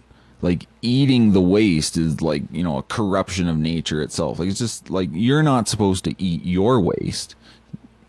Nature will use other, then why does different parts of waste will be food for some things. Why does my dog do it? Well, I have no answer. If this is not how God wanted it, why do dogs eat shit? But it's like, at the heart of leftism is like that perversion, turning things upside down kind of thing. It's like another ultimate expression of like the breakdown of order is like the idea of cannibalism, right? Like humans eating each other. Not like, it's the opposite of something like go forth and multiply. It's eat your young. Not just cannibal, but like eating your own children, which is like the curse of, you know, like Deuteronomy 28 and 29. Like, when basically you've deviated so far from the order of things, there is no blessing upon you. This is the curse. And it's like, this is what happens to you. And it's like the opposite of what would be normal. Do you love the people who would receive the cursed? Well, you know, what do you think of this? You know the expression fear the Lord? Mm-hmm. What do you think that means? That there is judgment and punishment and repentance, or for the unrepentant. Okay, there's a definition of that idea, like what that means given. Okay. So just bear with me a moment. Okay, here's the definition of fear of the Lord. Okay. In Proverbs 8:13. So just something to consider. The fear of the Lord is hatred of evil. That's a bit too heavy for me. That's too much. How do you love what the Lord loves and hate what the Lord hates? I'm too autistic. Like, how is it connected to leftists? Why'd you bring that up? I associate that with judgment and obeisance. You can be judged unto repentance and forgiveness, or judged unto destruction. Yeah. So I tend to think, and this is kind of like the way politicians, we often think of them as like very prideful or full of themselves, kind of like they want power over people, they think they deserve power, kind of like the narcissist kind of idea, right? Yeah. Not just Trump, but like all of them. Not just Trudeau, all of them. It's kind of at a root of part of that. And then I think that pride is kind of like that thing that turns around and opens you up to a whole bunch of other different kinds of things. Because like, let's say you're like, you know, some degenerate drug addict, prostitute or whatever. Yeah. You're probably not thinking this is like the best way you could be living your life. But say when your pride leads you into like, well, I can do all this total degenerate kind of stuff. It's like a different kind of thing, because you're like making a new standard for yourself almost. And that's why I think politicians at the core kind of tend into these like, especially leftist types would tend towards very degenerate kind of sexual activity. Like, for example, Kent Hare. Yeah. What do you think he gets up to? Getting into elevators with people. Dude, at waist height. So I assume basically all politicians are like weird kind of creeps. Yeah. By default. Which is rather prejudicial, perhaps, in terms of prejudging. Should that go on the list? Are all politicians creeps? I think, yeah, actually, that would be an interesting third question to bring into this fun little survey. It's fourth because do you speed's going on there. Okay, maybe that can be like a bonus question. I don't know if it like gets into the same does it filter? Cosmic level. Does it of filter? Issue. Yeah. But are all so this fourth creeps? one, are all politicians blank? Like, what would be the best way to extract that?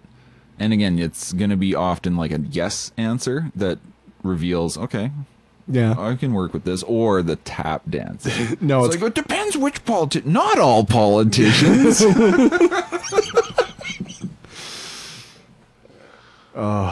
You know, I think Sarah Hoffman's a really good person. Yeah. I think Janice Irwin's a really good person. Just a real up and comer.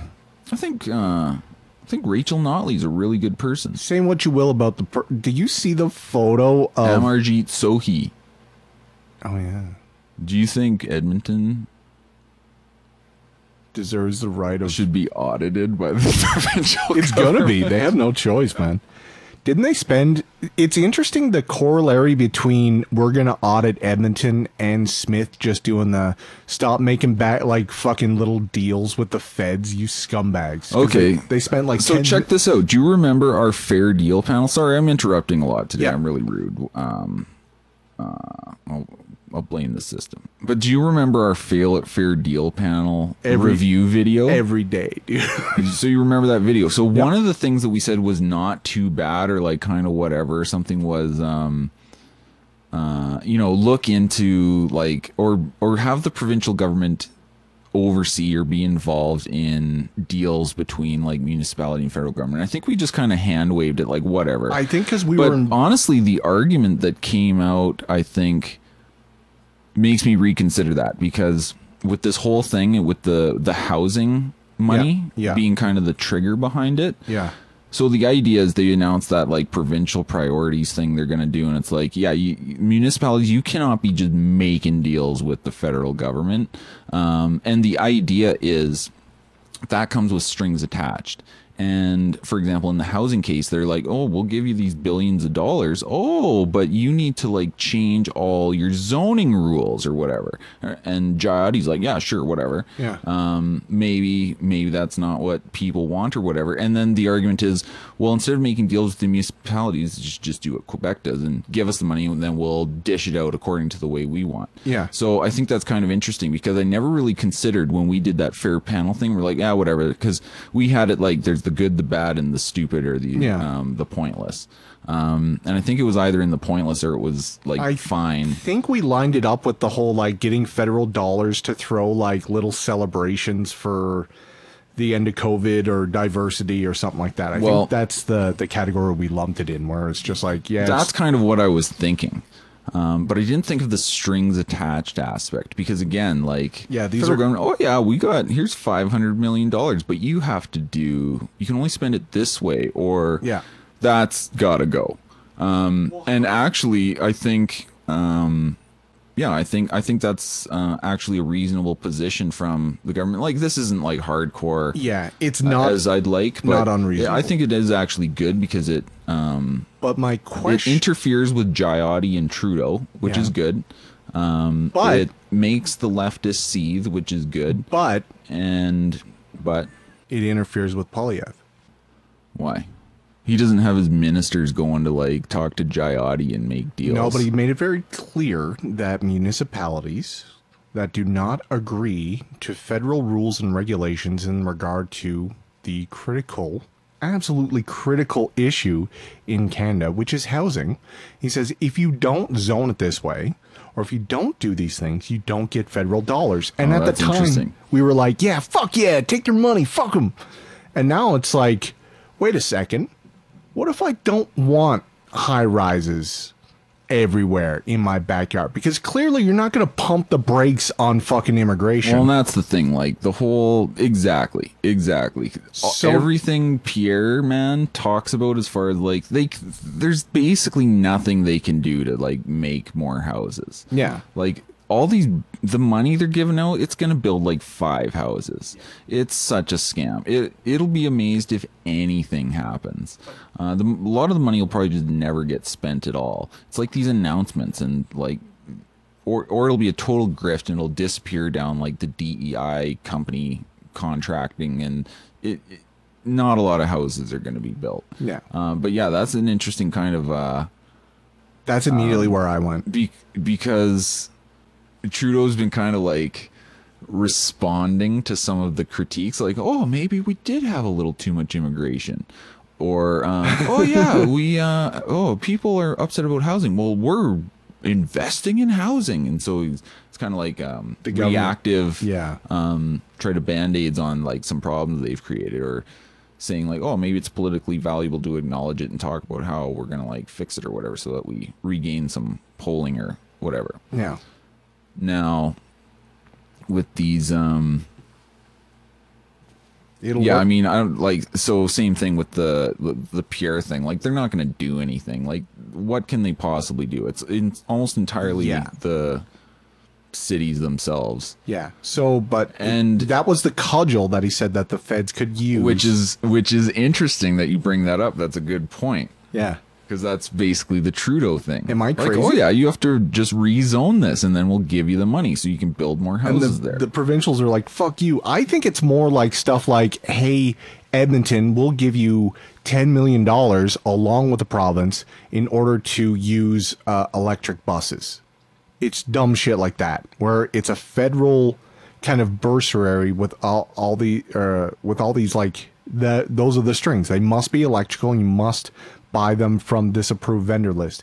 And that approved vendor list, the ones that they picked, like, went out of business, and now they're suing the city, and everybody's... Yeah, so it's all a big scam. Yeah, so this is basically an additional cudgel that says, like, any federal commits that we had previously won't go to you if you don't go along with our scams. And that's how Ottawa, like, wields a lot of its power. Like, oh, we'll give you some more healthcare money, but it's got to be like this. Yeah. And, like, that's just a scam. Like, that's the whole problem with Ottawa. They take all this money, take a huge cut, and then they give you stuff back, but you have to use it a certain way. And that's, like, why this country kind of stupid. And that's always how like the centralized power is going to work. So like, Canadian households are better off that way, just so you knew. Oh, of course. So says Trudeau. I'm better off with Trudeau. Yeah. He's making my life better. He's a great steward of the nation. I don't like Harper, but he makes Harper seem milk toast. Like pretty acceptable. Yeah. Because Harper, for all his grave flaws, and he's pretty bad. Interesting kind of politician in some ways in terms of like kind of what they did. Once they kind of had power and they were like rattled out of it, they basically lost any kind of momentum for anything. But to their credit, and this is definitely worth something, but it's not necessarily hugely distinct from like the 90s crit chain kind of stuff. But basically they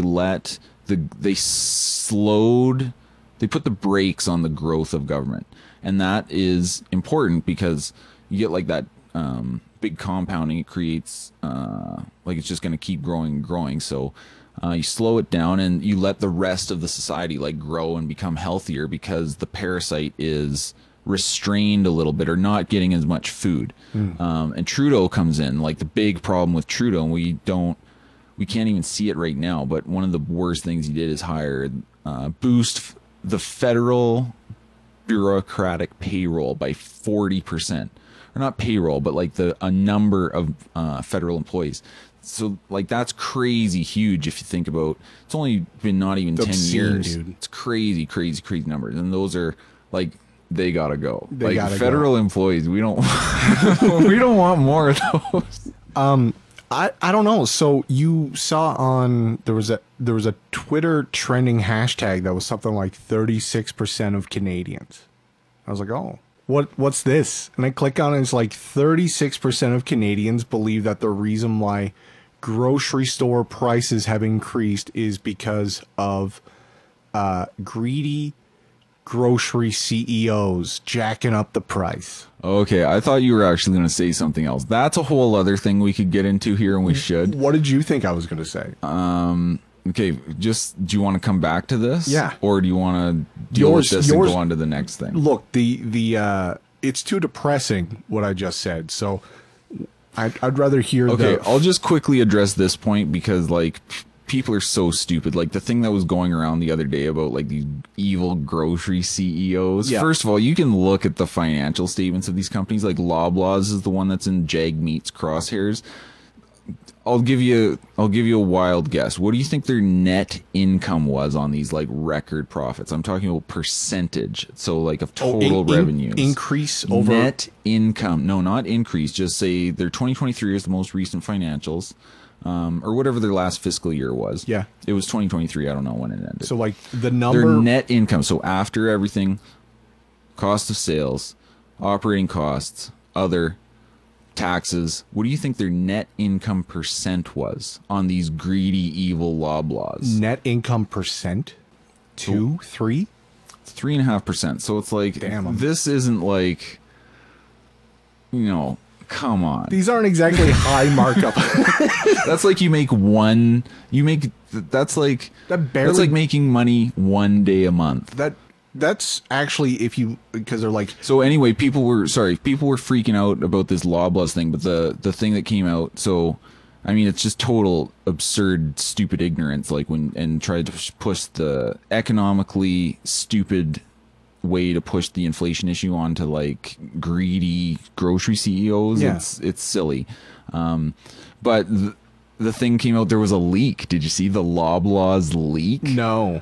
So who leaked what? It's some spreadsheet for like product analysis, like by SKU or whatever. And it's like, oh, butter and cinnamon toast crunch and like just all these products, and like what's the price? Soy and then beverages. what's the GPM?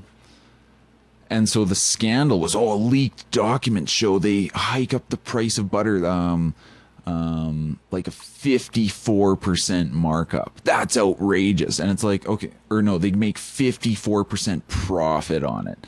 So the profit they're talking about is the GPM, right? Yeah. These idiots don't know what that means. They're literally the stupidest people in the world. It's gross profit margin. So it's like the highest cost line on the...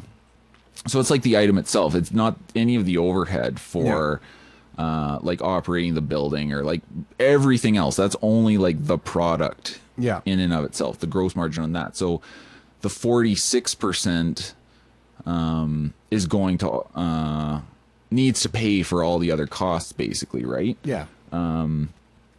So, or that 54% that you're profiting. These people have never run a business. No, these people are absolutely retarded. So anyway, that's the thing that people are really stupid about when it comes to this Loblaws thing. But the other thing that I thought you were going to bring up when you said like, oh, 30% of Canadians like dude, trending. I'm going to fucking swallow a gun. So dude. this was this is what I thought you were going to say. So it was something like 30% of Liberals and 36% of NDP think the federal government isn't spending enough. And I'm like, they gotta go.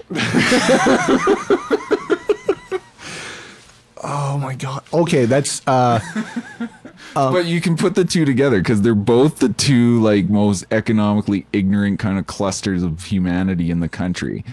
They're like, their profit margins are 54% based on this leaked document. And then there's these other people like, the government needs to spend more money. Isn't that if we put that on our insurance questionnaire, is the government spending enough money? Yes or no? Are taxes too high? Because that's another one. Dude, I talked about it like... Our people are going to say yes. Yeah. There's no tap dancing. Other people are going to be like, well, I just think they need to spend the money better. Yeah. Or we need to tax certain people more.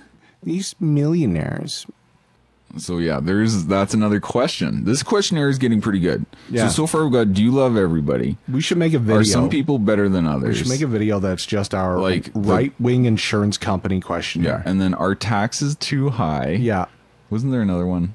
Oh, yeah. Do you speed? Do you speed? Yeah. No, well, that's like a bonus question. That's off. That's a bonus. That's a bonus fun question at the end of the serious Yeah, test. no, this is, it doesn't put anyone into a category for the purposes of whether I would accept their application to my insurance company or not, my CovCo. But you can kind of tweak it into an A or B, or you could pick one or the other. It's either are taxes too high, and I think maybe that cuts to it more, but also like I think a little bit more actual profundity might be revealed in the person's thought process if you change it to what you said originally, which is does the government spend, or is the government not spending enough? Yeah, because dear Lord help us from whoever says there's no. But yes. I feel like that's what's the question? A right-wing is the government not spending enough? And if you say yes, be like, you gotta go. No, is the government spending enough money? And if you say no, you gotta go. Yeah, but I almost feel like if you say yes, like you shouldn't have answered that question. Oh, so it's a real trick question. Yeah. Because the real answer is they're spending way too much. There's no amount of spending that is they're spending more than zero, therefore. Yeah. There's yes, no, and other. Okay. Okay, so that's actually maybe a little more complicated, which is maybe why the tax one is perhaps a bit more practical. Yeah, I don't think we should cuts to it. Yeah, we shouldn't have trick questions. Are taxes too high? Are all politicians scumbags? Are all politicians scumbags? That's actually, I think, a really good one. Yeah. That's not so much even a left or right one, but let's not respect these people. Would you want to insure someone who said no? Would you like to be in that insurance bracket group? For which one? Our politicians? That guy's like, not all politicians are scumbags. Or, no, our taxes are too low. You want someone working for you, like in your business, which is about creating money and value. You want someone in there who thinks your taxes are too low. Yeah. Like that person is not your friend. And I'm cool with helping the poor and like all that's good, but you have to be mentally handicapped to think the government is good at helping the poor. Like you're just deluded. You're living in a fantasy world. You don't understand how reality works if you think that's right. Do you think that adults should be wards of the state? Well, in general, no. I think there should be like different kind of social institutions dealing with that problem.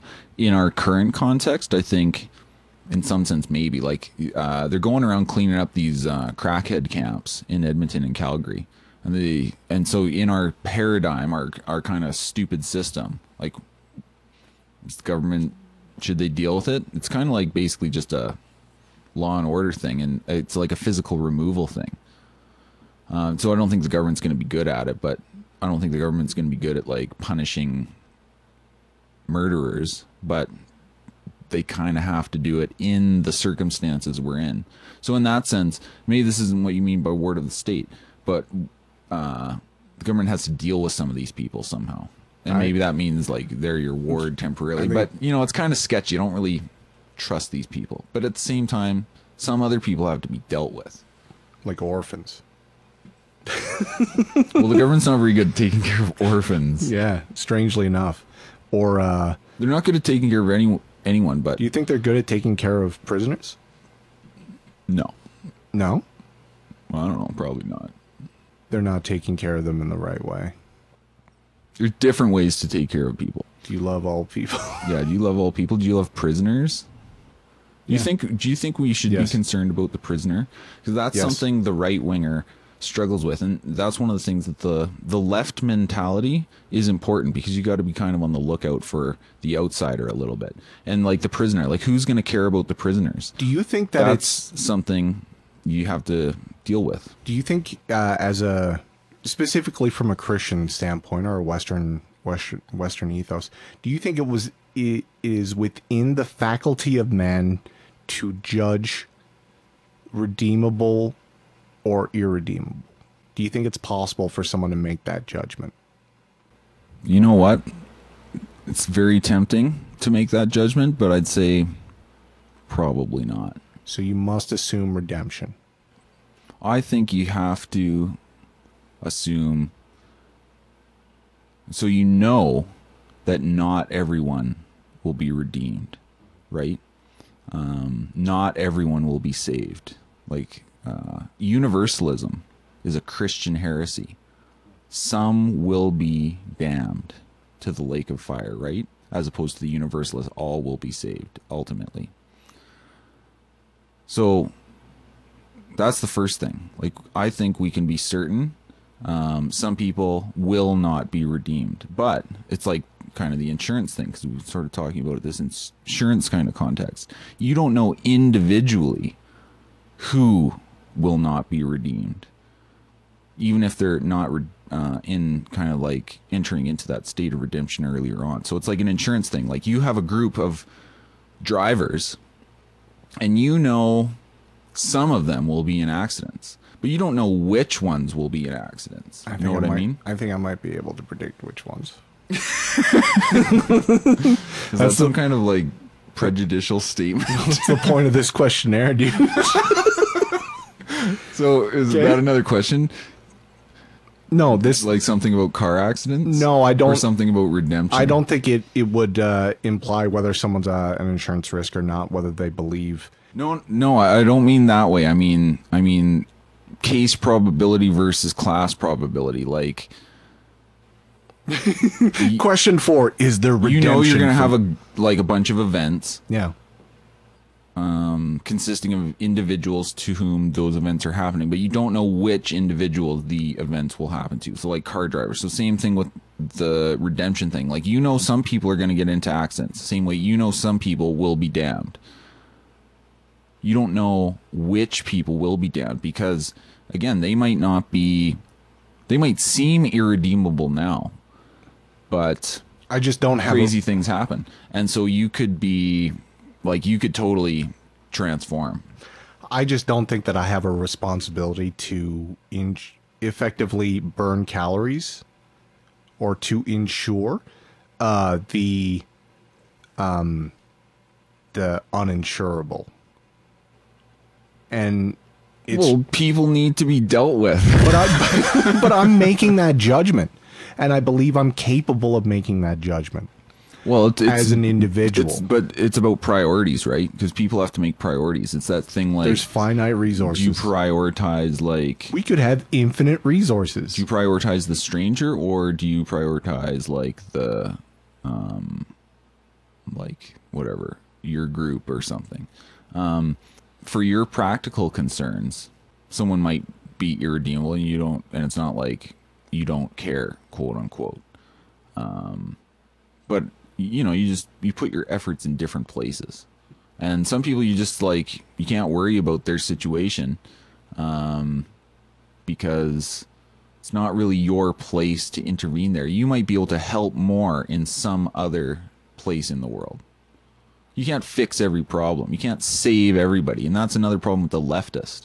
It's like, oh yeah, we can save everyone with climate change. The carbon tax will save everyone. Eliminating racism will save everyone. It's always these big universalist schemes, like redeeming everybody. Okay, it also goes back to that thing. Some people are better than others. Some people, there's not the universalist solution. Well, what about, okay, because we've alluded to it at least 3 times, we got to talk about the guy. I don't know what you're talking about, but there was this guy, and, you know, I meet people. Yeah. And, I talk to interesting people with different ideas, and I can sniff out, like, I know a scheme. I know red flags when people say certain things. Yeah. Just in terms of, like, you know, relative broad brush alignment on certain points. Like, what do you care about? What do I care about? What do you prioritize? What do I prioritize?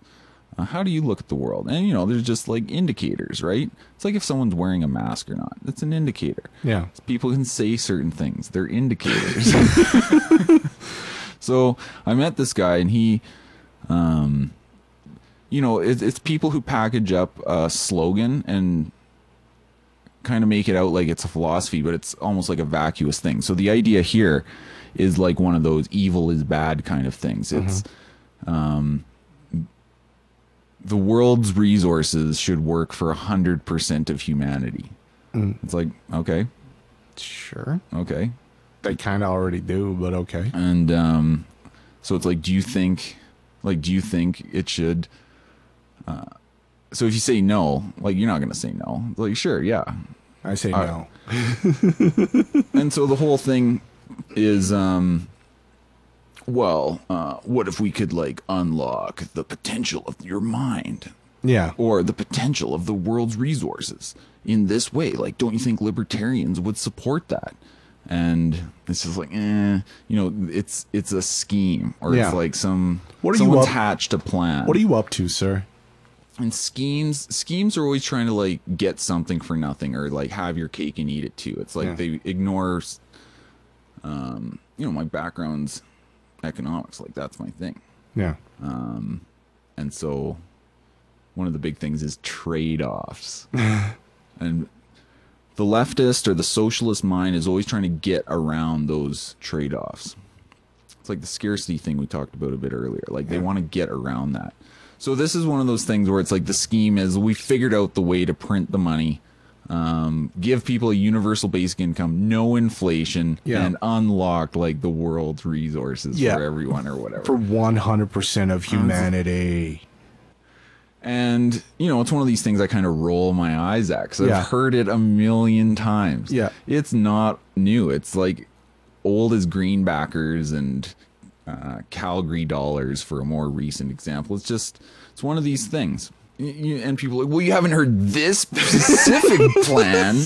You're just like closed-minded. It's like, oh no, I've heard it. But, you know, like the whole universal basic income thing is just a fantasy. The printing money without consequences thing is just a fantasy. And sometimes this even comes up in like right-wing circles. Like somehow that leftist crank, Ellen Brown, when there was skepticism about the Federal Reserve and money printing and bank bailouts and stuff because of the Ron Paul campaign, a lot of right people and libertarian people were learning about that. Ellen Brown, this kind of leftoid grifter, kind of seized on that with like this kind of revamped greenbacker kind of scheme again. Like, oh, well, we can print the money. It's just if the Federal Reserve does it, it's bad. But if we had like a national Reichstag kind of bank, then that would be okay. Yeah. We have to print it for the people, not for the banks, and then you won't have inflation. I figured out how to do it. Yeah. And you know, she got like a pretty good audience. Was very receptive on like this Fed skeptical schizo right wing side, but a crank, like dime a dozen, millions of them. She just reinvigorated old, stupid, economically retarded greenbacker kind of ideas. Shell games. Yeah, it's dumb. Anyway, so this is just another one of those kind of things. That's also... Everyone thinks they've solved the puzzle, a way to print the money without the inflation. And it's all mystical kind of non-economic mumbo jumbo. Like, so some of it's like, where do you think wealth comes from? And it's like, where do you think wealth comes from? It's like, most people think wealth comes from resources, but wealth really comes from agreement. So we just have to agree to disagree. Or no, we just have to agree to agree. That's like the start of getting wealth here. It's like, you're not, there's no content here. Like, and when you're dodgy or tap dancing around this stuff, it's either you haven't really thought about it that well, or it's some kind of scheme. And schemes are kind of dumb by default. I find that it seems like your intuitive reaction to these people is both amusement and fatigue. And my reaction to these kinds of people is disgust. Do you know what I mean? I'm pretty easygoing. Yeah, you're just like, yeah, you know. Might not seem like it, but I'm pretty chill. I've seen it all before, buddy. Like, yeah, everybody's done this. But I'm like, you're trying to hurt people, and I don't want to let you. Well, my question these days is like, what books have you read on that subject? Or what was the last few books you read on like this? Yeah. They don't read books. They just like, it's some scheme, like some PowerPoint presentation, like impress them. Like, wow, this is like my new like thing. Or this is how to solve all the world's problems. Went to this conference. It all goes down to this scarcity thing. Like, again, it was part of this whole like all the resources for all the people, and like here's our scheme to, you know, universal basic income thing. And it's like this perception. It's always this leftist delusion of the scarcity thing. Like, scarcity is fake. It's imposed by some people on others, but it's not like the natural state of man in his world. It's scarcity is suffering, and if we eliminate scarcity, we've eliminated suffering.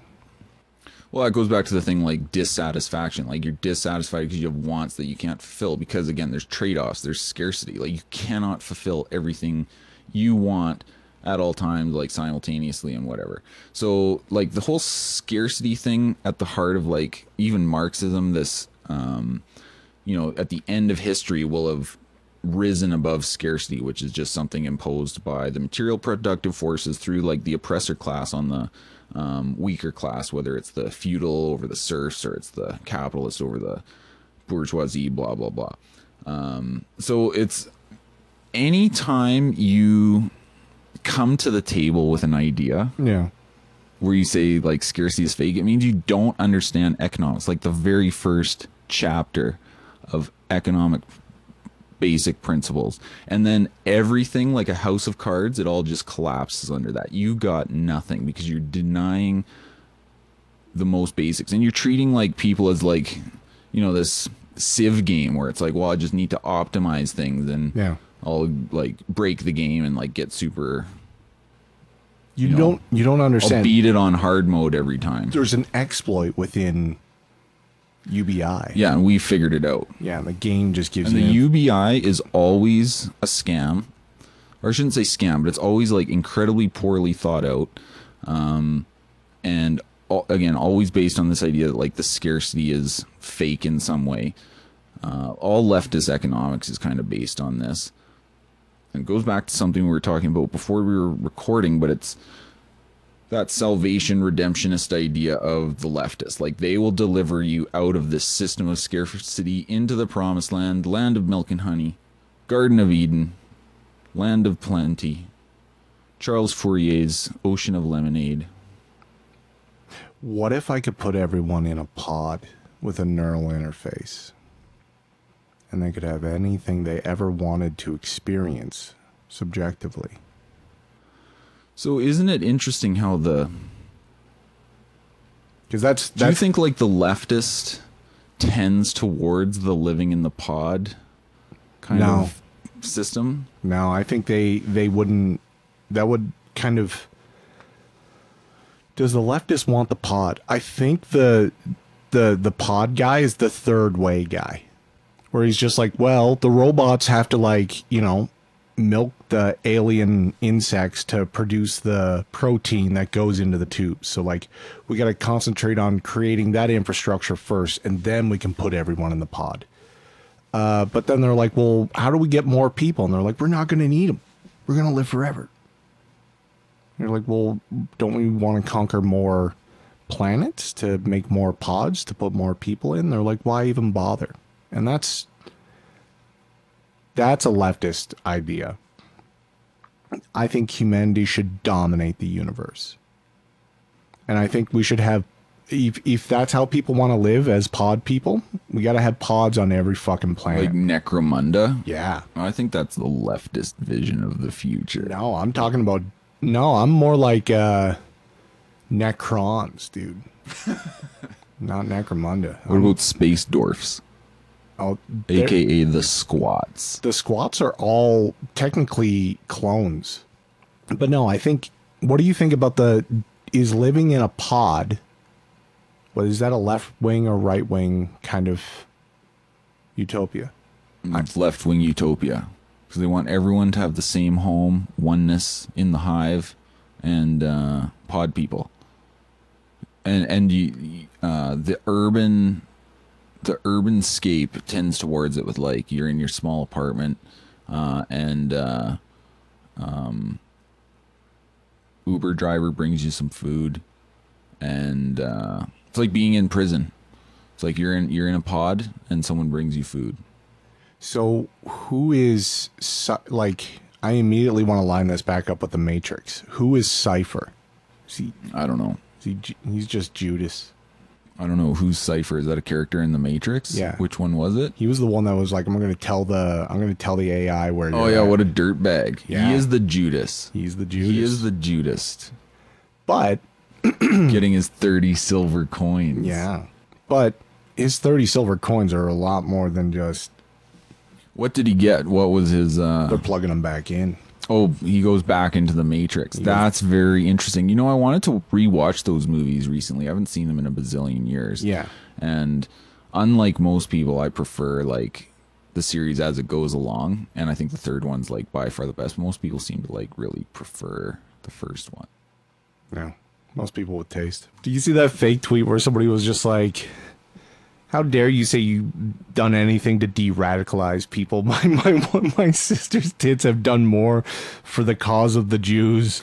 It was because someone was saying something about some actress with big jungers. Yeah. And they're like, this is going to end wokeness. Because the left has this thing going on where they seem to have this antipathy to beauty. Yeah. And you can see why. Because it suggests that some things are better than others. Yep. It's like the raw reality of a hierarchy hitting you in the face. So Ben Shapiro is a warrior against wokeness. Is he? I don't know. Probably not. Do you agree that wokeness is progressivism is communism? No. No? I think wokeness is communism. There's some connections. But I think they're different. Really? Yeah. No, I think one is just a face or a facet of it. It's just the light catching at a certain angle of the crystal that is communism. Well, communism is like a system, and like the hardcore communists are system builders. I don't think the woke leftist, so-called, is a system builder. I think he's purely an entropic chaos agent. They're just contrarians? They can only exist in terms of their opposition. Yeah. And so it's like a negative, nihilistic, maybe is too strong of a term, but it's like an anti-chaos. And do you think that Abigail Shapiro's beauty is enough to, like, confront them or basically cause them to reconsider and appreciate the beauty of the world? No. That's a thing maybe the right should do. It should work on making some beautiful things. Yeah, they need art. And that's a struggle for the right because a lot of times the artistic mentality tends towards more of a leftist orientation, which in itself is, I think, somewhat natural and okay. Mm-hmm. Then why I don't see why you can't have beautiful art and why we wouldn't have... I don't know, there's just something about, like, a cultural change needs, like, an artistic vanguard. And I'm no artist. I'm not part of, like, artist communities. I don't really know how that works, but I feel like that's Do you think necessary. Most anime is right-wing? Yeah, kind of. Maybe Yeah. when you think about it. I don't know. I'd have to ponder that, but... Have you seen Spy X Family? No. It's pretty right-wing, dude. Is it right-wing because it's family? Yeah. It's about getting together and having babies. Oh, wow, that's illegal. I think it was like Cutie and the Franks. That's also about like love and making babies. Have you watched that? No. I think it was a manga. What about, because some kinds of stories are more right Yeah. and others are more left. Did you went to that Civil War movie? Yeah. Okay, so yeah, I went to the sneak preview a few days ago. Yeah. What'd you think? I thought it was kind of weird. Like, I didn't really know... Like, I didn't totally get it, maybe, but I thought it was just interesting how there was basically no political stuff in it at all. But I have a theory that one of the subtle digs is that the president is like a Trump. Yeah, Because maybe. they're like, oh, they killed journalists on sight. He abolished the FBI. Yeah. And when he was preparing his speech at the beginning, he's like, this is like the greatest victory in history. And it Yeah. just seemed kind of like that hyperbolic kind of Trump kind of thing. Well, he's the only... And he also, I think he also had the red tie with the dark suit, which is like sort of a, I think maybe a, not maybe a Trump signature, but I think it's like a common part of the image. The red and blue tie thing are a party signal. But it didn't explain any of the politics like behind the war. They said he had a third term, and that's Yeah, that was another thing. So there was these things, but it wasn't like some leftist thing beating you over the head. It was like they didn't get in, and that was sort of the contrivance with Texas and California. Yeah, and Florida seceded. Yeah. And you wouldn't think they would secede at least like into the same team. But anyway, it was Alaska declared independence. Florida tried to take over like it just kind of seemed like with maybe one exception, the movie could have taken place in any conflict at all because it was kind of just about these journalists like taking photos and going around with the fighting and stuff. So I don't know, like I thought it was gonna be, dude. I don't even know. They had me the second they had that guy going, "What kind of Americans, dude?" I was like, I'm in, because this is the kind of question no one's ever, and you know, like most people, like a regular person would stand there and go, what does that even fucking mean? We're all Canadians, aren't we? What kind of Canadians? Hey, I'm an Albertan too. Are you from Vancouver? What Bam. kind? You gotta go back, dude. You gotta go back. So I might be the only one that got this because I said this to someone else and they did not get what I was talking about. It reminded me a lot of Children of Men, just the vibe of it. Yeah, I can totally see that. Very different kind of story, but the atmosphere and kind of the combat seemed kind of similar-ish. Like violence was urgent, urban sudden decay. Yeah, and like just that everyone's resigned to this is the way it is. Like none of them were like hopeful that killing the president would somehow end the state of things. They just knew that was the turning point. That was what was next. That's what had to be done. A corrupt empire can only be cleansed with a river of blood. Not my opinion, necessarily. Do you think Yarvin's a pussy for not recognizing that? I don't know. He's just like, well, just take him over. Just take it over. Just vote him in. I don't think that's his shtick, and that's okay. Like, you don't have to be the strategy or tactics guy. He's more of a big ideas guy. Yeah, and sometimes, you know, there'll always be, for lack of a better term, like, I don't know, like spaceman kind of aspect to it. Yeah. Like you're out in space. Well, I don't think you can You're advocate. floating. You know what I mean? Yep. I don't think you can advocate for the violent overthrow of the country that you live in and still can, like, run in the circles he runs in. Well, he talks about you need a regime change, which how that would happen.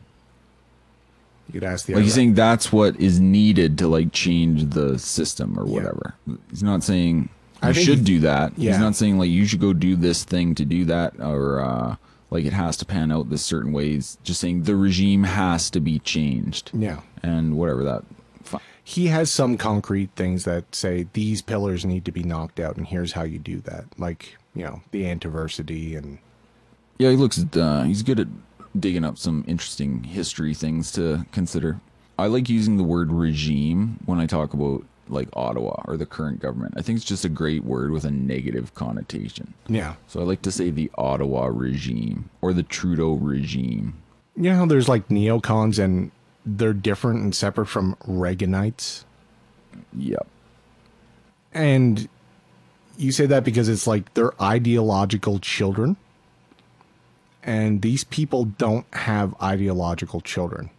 So you can't call them ites, like Trudeauites. You don't think there's Trudeauites? He's like a great social philosopher, leader, You're movement. like, you don't understand. What he was trying to do was... It's just like, no. Do you think there's going to be Polyevites? Like a Leninite? Yeah, Polyevites. No.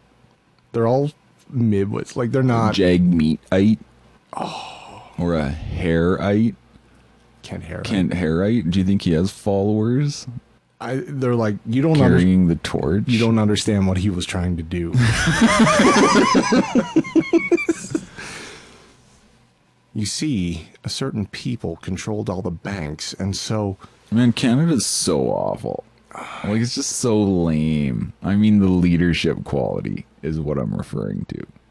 Do you think Jagmeet is a great leader? What do you think of him stabbing Trudeau in the back over the carbon tax? Like, what changed? What did he read, or what decision? What changed Jagmeet? Yeah, what made him come to the conclusion? These are all just... Like, are they getting heat from NDP supporters? No, these are all just signals that they're using the media to send to one another, and he's just like, I might take my support away. Yeah, it's like, give me something. Yeah. Make sure you change that election so I qualify for my pension. Make sure you push those dates back, because I think it's something like 300 plus MPs. If they have an election, like... See, I told you, I've been saying this for years. He's just after the pension. It's all about Jagmeet getting his pension. Yeah. That's his goal. Yeah, just get and that. He is going to achieve it. Like a great leader, he won't be denied. It's a lesson for us all. He had a goal. He had a plan. Yeah. He wielded what power was available to him to achieve his ends. Yeah, it doesn't matter what unpalatable company you have to keep. Just hang in there.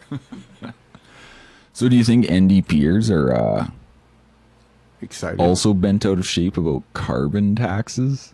I don't think they can be. They're not allowed. No. It's usually the thing is like, yeah, I want this. But I don't want to pay for it. Well, like, don't you it's have like, to... oh, I have to pay for it? Or it's like, oh, I want the not in my backyard kind of thing. I support it as long as it has no effect whatsoever on anything I do. I think you have to suffer to spite your enemies. Well, that's another thing. That's part of the climate change death cult. Yeah. It's like you have to suffer for salvation. Every time I... Dude. Stoicism. Yeah, they're stoics. They're just like, I'll drink out of as many paper straws as I have to. And I'll find meaning in it. Yeah, this is worth it. As long as these goddamn right-wingers don't get their plastic straws, I don't care. Plastic straws. No, I think the plastic straw is like bigger. It totally is. It's part of that.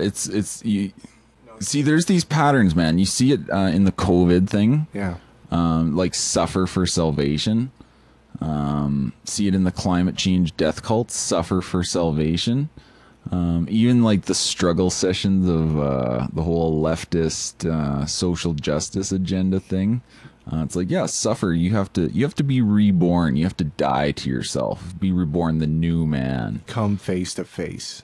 Come face to face with race. Yeah. and it'll be it's an apotheosis. And you note a lot of people who say,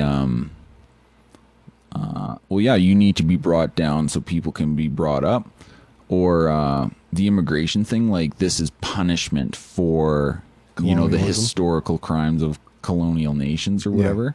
So it's like, yeah, you need to suffer and maybe you can be saved, or maybe it'll just be like burned away like the chaff. That's another thing with the leftist thing, like the oneness versus diversity, because they're not like the side of the diverse. Again, like it's all about the oneness. It's the decomposing the many into one. The whole equality thing that's at like the basis of the leftist orientation. It's the ending of Evangelion. Yeah, pretty much. Leftism. Join the whole. Leftism. Become one. Yeah, you turn the whole world into one country. Just goo. Yeah. Orange tang. Goo. Just kill your ego. Do you think Evangelion is right wing or left wing? It's left wing slop.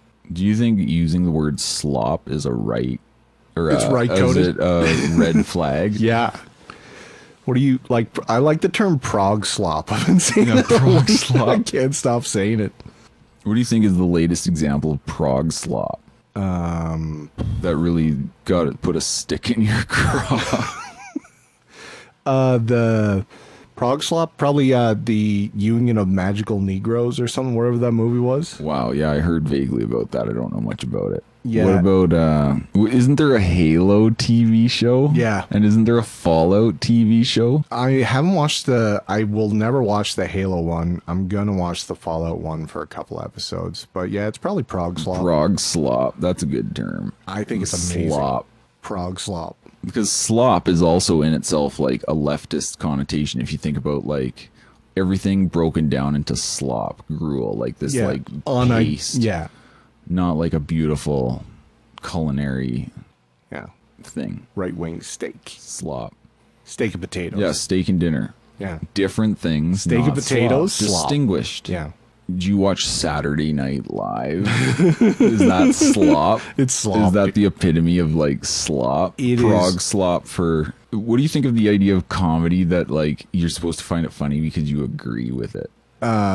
Like in the sense of, kind of the Jon Stewart or Stephen Colbert, like stand-up comedy, not like the right-wing meme thing. Well, like they're naked political actors. Okay. So there's some stuff that they have done that is actually in the interest of people. For example, highlighting America's crumbling infrastructure as a comedy bit. So it's kind of daunting to try and like kind of undertake that in a humorous way, but like, yes, this is what your government is doing, and the implication there is not like the Republicans are stopping us. It should be like, government doesn't take this seriously. They're spending your money on bombs. They should be building bridges. It's reasonable. Not that bad of a take. Kind of a Ben Shapiro take, versus prog slop take. Yeah, versus like Orange Man Bad. Orange Man Bad again. Would be like an NPC prog slop, like regurgitation. 2 scoops. Remember 2 scoops? Yeah. Remember how upset he got about 2 scoops? Oh, I thought you were talking about 2 scoops of raisins. No, 2 scoops of ice cream. That was the big Stephen Colbert got super upset because Donald Trump ate 2 scoops of ice cream. 2 scoops. It's pretty lame. Stephen Colbert, I think, is the fucking, like, most disgusting. Remember his vaccine dance? Oh, the vaccine. Like, so cringe and uncool. Yeah, I just don't know how they can get away with being so cringe and still, like, maintain cultural relevance. It seems like it's in its last dying days of, like, it's got YouTube trying to push it down the last, like, medium that's growing. And, I mean, those studios are way smaller than they seem on screen, and there's probably not that many people in there. So it's probably got like a Canadian game show size audience now. Yeah. Well, there's a reason why they give those tickets out for free. So you want to be a millionaire? Canada. Yeah. Who's so got you think talent? You can dance? Who's got Canada? Who's got talent? Canada. Canada Idol. The Junos. Jeopardy Canada. The Junos. Junos? Do you watch the Junos? Did you buy the CD of the bands that win the Junos? No. Or subscribe to their stream? No. I only listen to funk, and it's only to work out. Do you think Canada, like, what do you think the fact that Tragically Hip was cried about by Trudeau? I've argued, well, I mean, he can pretend that that was his friend. I do think it's fucking embarrassing to cry about that in public. Granted, if he was your friend, which I don't think he was, you know, probably you should handle that shit before you're out in public and fucking crying about it, because it's fucking pathetic. Okay, I'm passing judgment. That's pathetic. You think Canadian cultural output is generally weak? Yes. Because it defines itself, again, it's a negative thing. It defines itself by what it's not. As in, we're not subjects of the Queen, even though we are, and we're not American, even though we are. Did you see someone at the Juno said Alberta's trans policy is going to hurt people, and very, very bad? Yeah, those two gals, and do you know who they are? Doesn't matter. I don't know. They're at the Junos. They're probably important. The answer is no. I think they won a Juno. Sure. That's like the Oscars of Canada. No, it's the Grammys of Canada. And then there was another article written. They were like, look at all the people who went to the Junos who signed this petition against Alberta's trans kids thing. It's just like, why, dude? Like Ed the Sock. What about who was that guy who was like choking chicks? Oh, Gomeshi. Gomeshi report. He had a popular podcast. At this old office I worked with, there was this girl who liked his podcast. She mentioned it merely weeks before the news came out. Did you give her a knowing glance after the news? We laughed about it and we thought it was funny. She was like, I didn't know like anything about the person before like that news came out. That was the only reason it like registered, because it had been recently mentioned by someone else that, you know, you interact with, and then it's kind of like on your radar all of a sudden. Do you think that news revealed something about herself that she may not have otherwise known? Yes. Well, she was a leftist. I'm just into dudes who fucking choke chicks. It's like, that's okay. Leftists. It's none of my business. Would listen to that podcast. None of my business. Do you know any right-wingers who listen to CBC radio? Maybe. I've noticed even a lot of like boomer cons are like on the tube. Yeah. Like they're over it and they just go on YouTube. Yeah. And they just listen to random stuff. Yeah. Some pretty lame content, I'm sure, but there's plenty. Probably some good stuff. Yeah. You gotta dig, man. Because Alex Jones used to be a big underground kind of guy. Yeah. Because he was like huge on American radio, and YouTube's kind of like the American radio, or like right-wing radio in a lot of ways. Despite their effort to push Stephen Colbert and stuff like that, and Young Turks, or I don't know, whatever. Well, like the fact that you can have Alex Jones clips alongside like a Jimmy Dore clip is pretty interesting. Aye. Mr. Burnell, did you watch that fucking... I couldn't watch it, dude. It was too painful. What was it? That Rachel Gilmore interview? No, Finkelstein and Destiny. Finkelstein? What's this Finkelstein? What the fuck is his name? I can't watch Destiny, man. It's like too painful. No, it was on the Friedman show. Our lovely CIA operative, Lex Friedman. And it was Norman Finkelstein and some other guy arguing about how evil Israel is. And then for some reason, some other guy I've never fucking heard of, and Destiny just talking about how fucking awesome Israel is and how bad Hamas is. And he was just like, you only read Wikipedia, Mr. Burnell. You know, because he's you know, like he's a New York kvetching Jew, and he's funny. He's fun, dude. Funny to listen to him. I like him. I don't agree with him, but I find him amusing, and like I like that he exists. He's got a little bit of a je ne sais quoi that he's like compelling to listen to. Yeah, like he's just got it. It's pretty hard to listen to debates. It's rough, but Destiny recently he also sat down with Mr. Peterson. Oh yeah, I'd be curious to watch that. I kind of like. It's like, I don't know why you'd want to talk to Destiny. I don't know why you want to talk to Peterson. I'd want to talk to Peterson. He's probably interesting to talk to. Like, go out for pizza and some whiskey. Yeah, but with Peterson in front of a camera, though. Fuck no. I don't know. It's performative. He's a performer. I don't know. I think you probably kind of would talk like that. Yeah. I don't know. I think so. I think he just granted, like, look, man, like, you got to get people's attention. It's the greatest commodity in the modern world right now. You know, you got to give him something to look at. And, but like, he's just like, oh, you know, you do all these things, you want these stuff. And Destiny's just a fucking autistic spurg. And like, Destiny's a waste of time. He's a midwit to, like, he doesn't have anything to really add to a conversation. He looks things up on Wikipedia during the debates. I have no tolerance for someone who does that. That just shows you don't know anything. I don't know. I like him from the perspective of watching him use rhetoric. Do you think having blue hair makes your opinion more or less worthwhile? Instant. Do you think if you're okay with your wife fucking other men, that makes you... That makes your opinion invalid. Invalid? Invalid. I don't know. That sounds like their bedroom to me. Destiny. But you probably shouldn't talk about it. Or what about Vosh exposing his folders? Do you think that... Why are leftists always into this weird stuff? I think they spend a lot of time masturbating. And so... It's like I described previously, where it's just like, no one has just one dirty magazine. You got to buy more. You got to have a box in the basement. Yeah. No, well, you need the novelty. And so, like, he's just so ruined that he can only get off to the idea of horse girls being drowned. You know, like...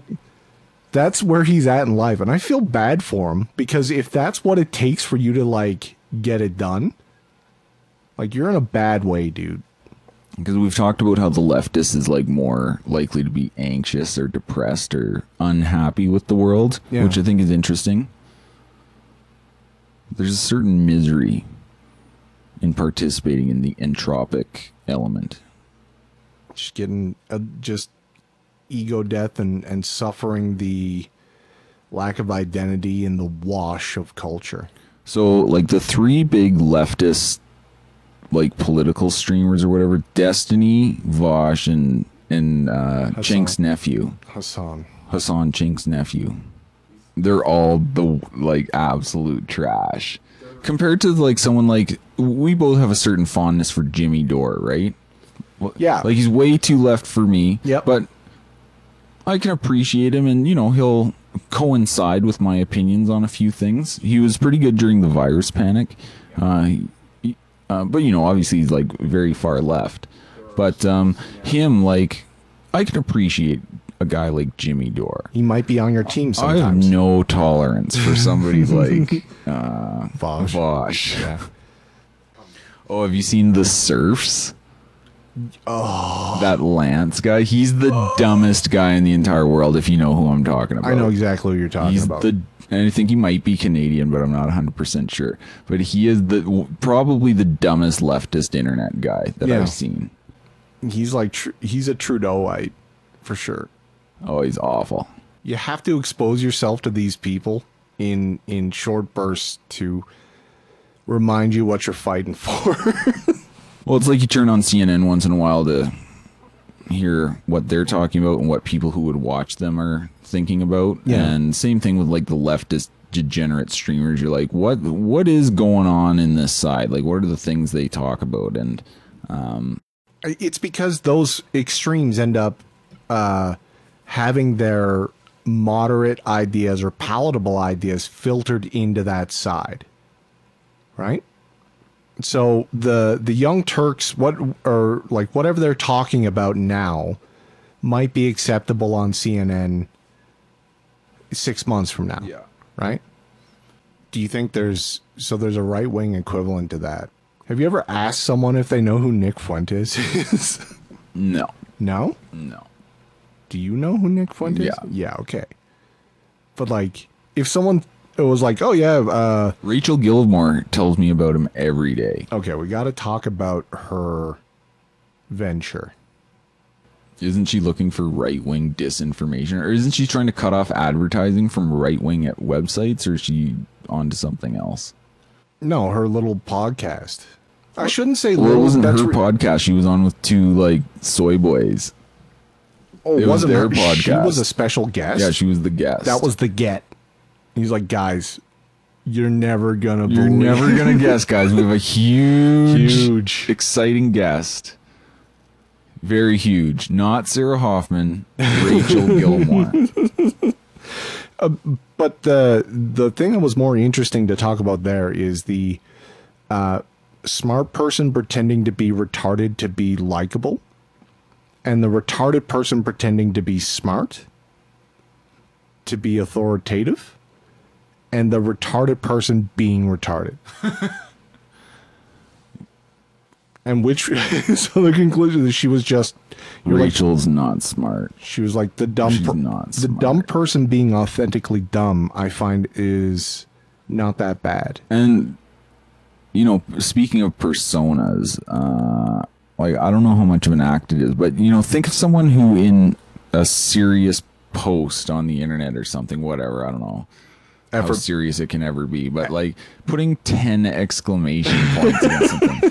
We're saying like, OMG, this is gonna like lead to mass graves of marginalized youth or whatever. But OMG, he hates trans kids. OMG, exclamation point times 10. Yeah.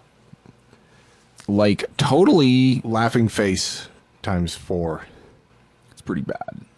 Do you think emojis are a evolution on human kind of communication or a regression? They're just hieroglyphs of a different sort. Does a laughing face encompass laughter? I don't know. I think there's like deeper layers to all of these like faces. There I is. personally hate like buttons and emojis. Yeah. You don't like emojis? Except occasionally, ironically, but I don't like emojis. very I much. find they're not versatile enough. It's almost like having a limited vocabulary. That's what the meme is for. That's what the soy jack's for. There's no soy jack like emoticon. If there was, I think I could text a lot more. I don't know. There's only like a few emojis that I would ever use. Yeah. Most of them I won't touch. What's your go-to? What's your predictive algorithm on your phone? What about, do you ever use emoji blackface where you use like the POC emoji? I will occasionally use the black fist. Do you think that's racialist? Yeah. Do you think that's digital blackface? Yes. Do you think it's digital blackface to use a meme with a black person? Like a react picture? A reaction meme or something? I think it is, in a way, digital blackface? Yeah. Are you a bigot? Yeah.